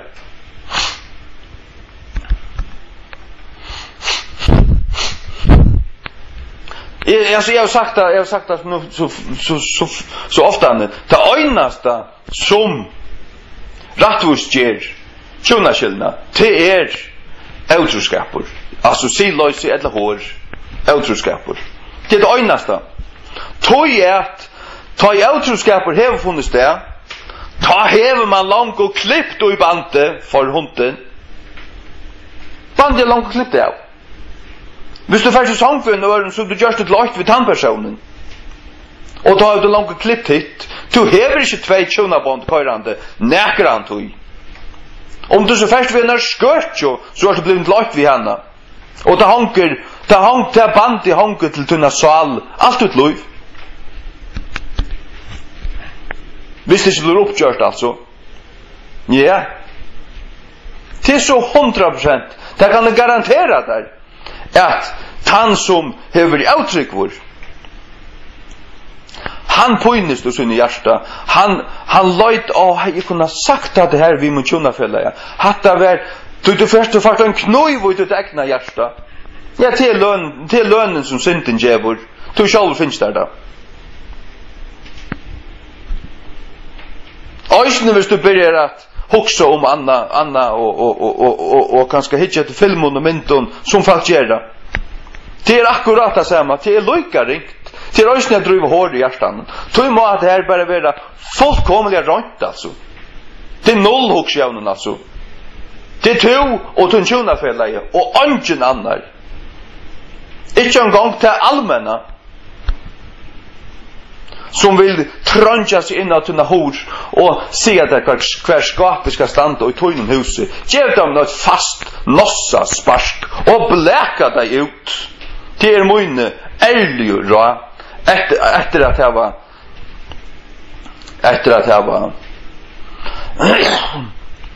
ja det er bare la meg bare si det er mine ærlige råd. Gjev dem noe fast sparsk med bøyne og hiva det etter høtten ut. Altså bøkstavlige tale. Nei, jeg mener ikke bøkstavlige tale, men jeg mener, du forstår hva du mener, ja. Lett jeg forstande at det er alt døyles ikke velkommen inn til et hus. Nekran tog. Bare halda seg pavan til vekk. Det kunne skruppe alt kina loksåret. Det var angan myntløyka inn i husen og kjøtt her. Angan. Så bare halda seg vekk. Det er noe satans borst i deg. Satans borst. Alt som det er. Han tar baknaverden, altså sosialra oppgjevaner, og psykologganer, og bla bla bla bla bla. Og kom og knuse heimen og sånt. Det kan det gjøre.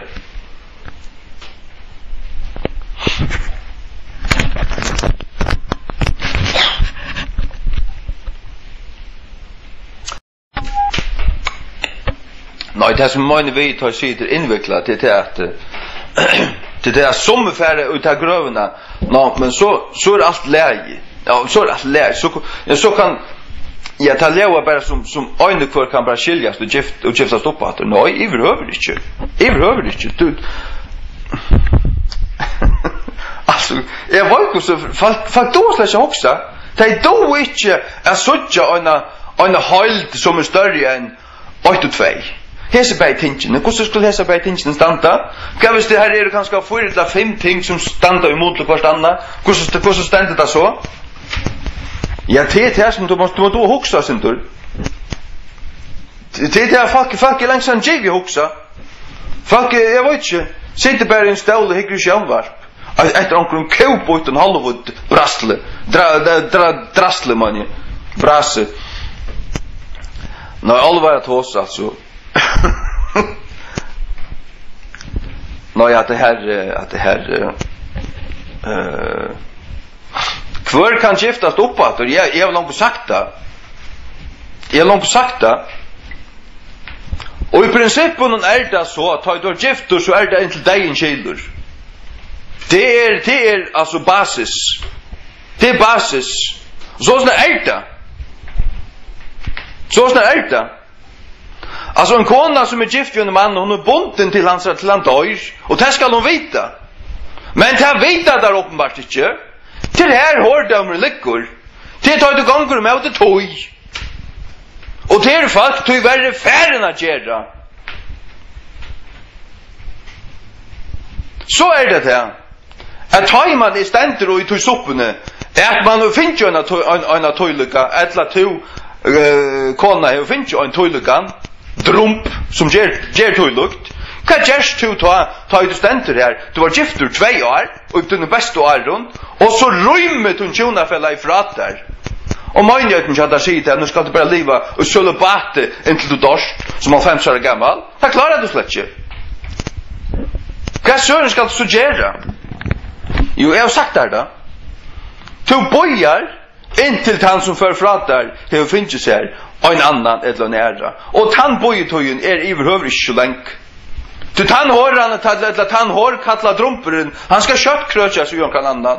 Jeg tror ikke jeg viker loksåret. Eller han langt gjørsta. Det er så einfalt som det. Det er så einfalt som det. Ja. Og de som sier til, ja, men han må gifta seg attur. Det vil si, færa framfor en balsprest og standa framfor en kvitan kasse her på en. Og så skal som balspresteren si at nu det gift. Tvatt. Hvis hon en hårteis og han en hårkattla drumpor og teis så gift. Tvatt. Teis så gjørst i herra noen. Iver høver ikke altor. Slett ikke. Slett iver høver ikke. Så to som stender her etter sækleisur. Du skal bare vite at så kjøtt som hon ferdig å sove ved en kløren. Ikke bare at hun finner en sjeik, men hvis du varst til at de byggva sammen, altså. De byggva kanskje ikke fast, men jeg var bare til at folk sånn her. Jo, det en som har nått at han har nått i samme huset, så sova det sammen. Det varst du vel. Det varst du vel. Og folk blevet sånn her, at de gifta seg slett ikke. Skal du så boja til en håra for å gifta seg? Jeg sier en håra. Skal du så boja til hon for å gifta seg? Hon gifta seg kanskje omgant i. Men hon svever ved en øron, og hon rundt fra det her. Du har leiser fra henne. Dondrande leiser fra henne, så leiser fra henne som du nærkande kan spløyva. Ja, det skal jeg vittna fra mine hjärsta. Her aldri band til en kono som finnes her en annan. Hon kan bare hava han og halda seg av pavan til fra mer. Så har vi ett altså. Jeg skal ikke ha en kono som finnes her en annan. Nu skal hun bare hava han. Ja. Det sier ikke holdt kjolt altså. Kom det nærkande ståle på en slukka teisaktor, aldri løyvnån, aldri oi løyvnån.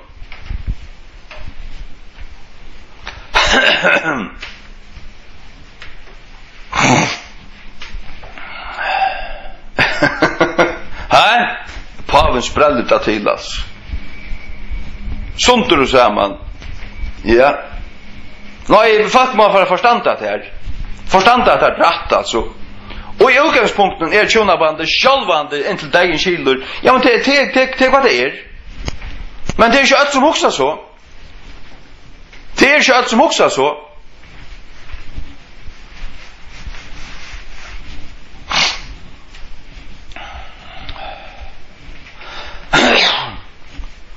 Ajo.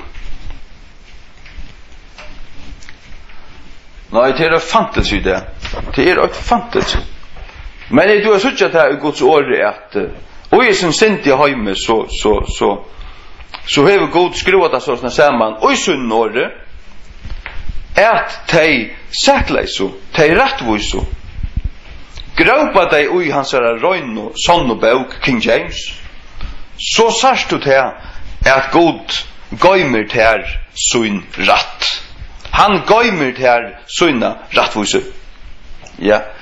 Du verilig av sånn sækleisor, ongen hårebukker, ongen drusla, ongen teis, du verilig sannor og røynor, så sørst du til at God hever gått her sin ratt. Du hever løyve til at giftast oppfattur. Ja, du hever du løyve til. Og djev så bare en fløyflikvandi hamrande lost og hva tradisjon og manna på å sia. Jeg bare sier at jeg har lett ikke pett jo.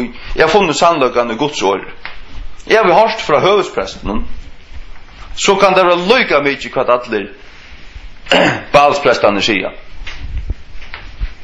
Prestene til danska staten, kavhøyden av danska staten, som gjør seg klarer enda til å være voja så de ytter. Helvetes bøtten. Helvetes bøtten hva det er jo.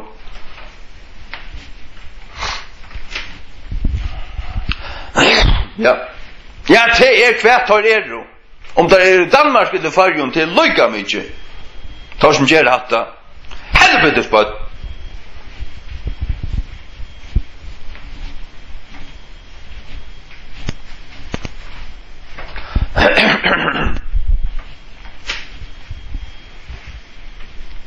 Det kunne bare smyrje i ansikten av det. Det kan så smyrje i egen jatar, Bispurgalle.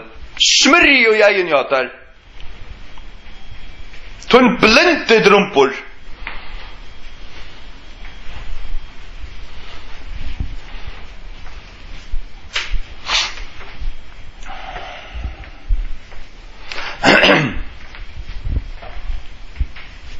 Men som jeg har sagt, han som hårbukkeren og teisen som sveik og som bare færs en annan og nu skal det giftas til honom så fær han framfyr omkran han eller hon skulle finne bomsnøy ikke talinger om ja til rett. Så hei Peter Åka Olofsson fætter ut høy. Jeg halte han var en fariseer. Han sier bare blenk nå, han gifter ångan oppatter. Det er ikke rett. Du skal ikke gifta folk oppatter som var årsrøk til tjonaskillnaden. Men han svekna avseka parsten, han kan stå gifta oppatter og i morgen. Så einfalt er det her, det er ikke mer innviklet enn det her. Men hårene og hårkattelen er bare vissene ut. Det er skruppe av det der, vend om. Du skal fære atter til mannen til der, som aller helst stendur og piprar og grætur, og bare skal kvann manna betala til bøttene som du stjåler fra honom. Jeg stjåler fra honom. Jeg vil si akkurat som at menneske, jeg trykker ikke til å vite hva det gjør, men at menneske som gifter seg vid en person og stånar tilvære her og færre under tvei bøten, det er menneske som bare får glatt vekk fra det til annan, bare rymmer fra tog anstaklingsnum. Han er kvarskje mordla minni enn en mordar.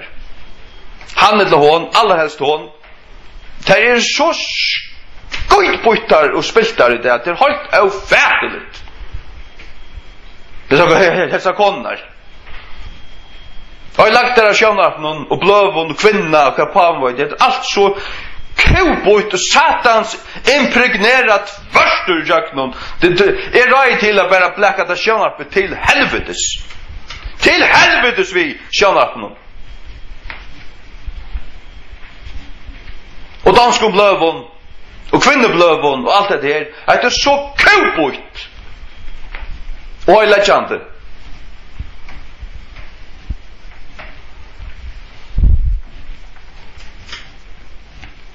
Man bjauar Satan inn vi sjøvnaten. Man bjauar Satan inn. Man sitter her, ja men jeg vet hva det er rett, jeg vet, ja men så sitter du her, og så er det akkurat som at Satan släpper jöknen självvarpe och utvarpe och så får det pesta av löjene att doka och slå av stöjnen den stora stöjnen som är till hjärsta och till ändans så brottnar och du vet inte vad hände. Du bara sitter sovande och stålen medan Satan har Forsuttla tunn i eier og knusa tutt hjärsta og nu allt i sår. Hatt det som endur. Jeg kjenner negv, jeg kjenner også ung tryggvande folk som har valgt sjønvarp fra. Jeg spyrir såst du der vik og kjørskvalde. Nei, jeg har slett sjønvarp. Alvara? Nei, det har vi valgt. Vi bruker slett sjønvarp. Jeg kjenner tvei pør her i Ronavik, tryggvande pør. Det har slett sjønvarp. Det er slett bruk for det. Virkelig flott. At det dår ikke til en håndans lort. At det deigen. Det stender oss med Jeremia. At deigen stigen opp i klukkar okkara. At det deigens gludje. Jeg kallar det helvetskassen. Helvetskassen. Jeg til helvets vil kassan nun. Jeg har sagt at i prinsippen er det således at som vi da vet at tjonaband inntil deg en kilder til det man sier det som Herren er sammenkommet skal med ikke sunt å skilja du skal ikke sunt å skilja det men ta i folk nå gjerra til klippa bandet og røyma hva så?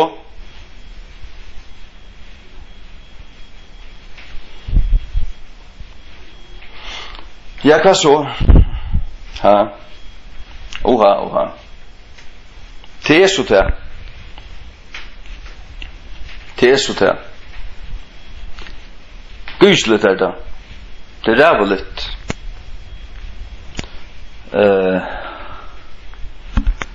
Jeg hadde her, jeg sier til trutjar god givnar, rattvus gjereliga grunter til å skifta stoppater. Legg mest til hvordan ei sunt den første Halt ei sunt.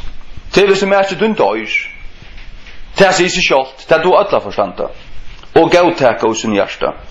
Nummer 2, det Matteus 9:9. Til hvis ikke dunt sileisur. Altså uttrykkvur. Ja. Til det som og for fratar og hvis han driver hård mot der et eller annet vorst færen fratar og at han færen fratar har haft en annan og tog boja vet du så er du fri fra tog du leiser fra tog ta drøyve du ikke hård hvis du gifter deg oppater verset sier det og nummer 3 hvis vi kommande rundt men legg mest til hvordan fjast nummer 3 du måste ordentlig kjenne Bibelen du må kjenne Herren for at du var sutt av det jeg sier akkurat som du måste elska Bibelen for jeg finner det jeg har alltid du har sett det for jeg har alltid du har hokset her til en gang altså. Men det her og i 4 Korintier det stender pura klart det hever vi ivergjeving og ryming av gjerra i vers 14-16 og så kommer han inn at rada samme i vers 22-28 her sier han til om du gifter det det vil si at du som lastur du som blivit lastur om du gifter det atter du ikke synda kvoi du blivit lastur du mistet du merka han rymte fra der det stender i vers 14-15-16 han rymte fra der men Paulus rævur her til at liva sterkur vegna nuverande nejina heimeren så antur heimeren så godleisur lauleisur og til altså imot Guds lauer fullkomliga Guds års vanvirande drumpsliga buttur han altså fullkomliga kokkehatten og skräp på hjärtan det skräp i hjärtan vi suttja gangande runt det fullkomliga Guds års vanvirande lortentar det är det skulle du sett en gapstak og spola vi fleggvarskrep hvis du spørs mer det skulle du være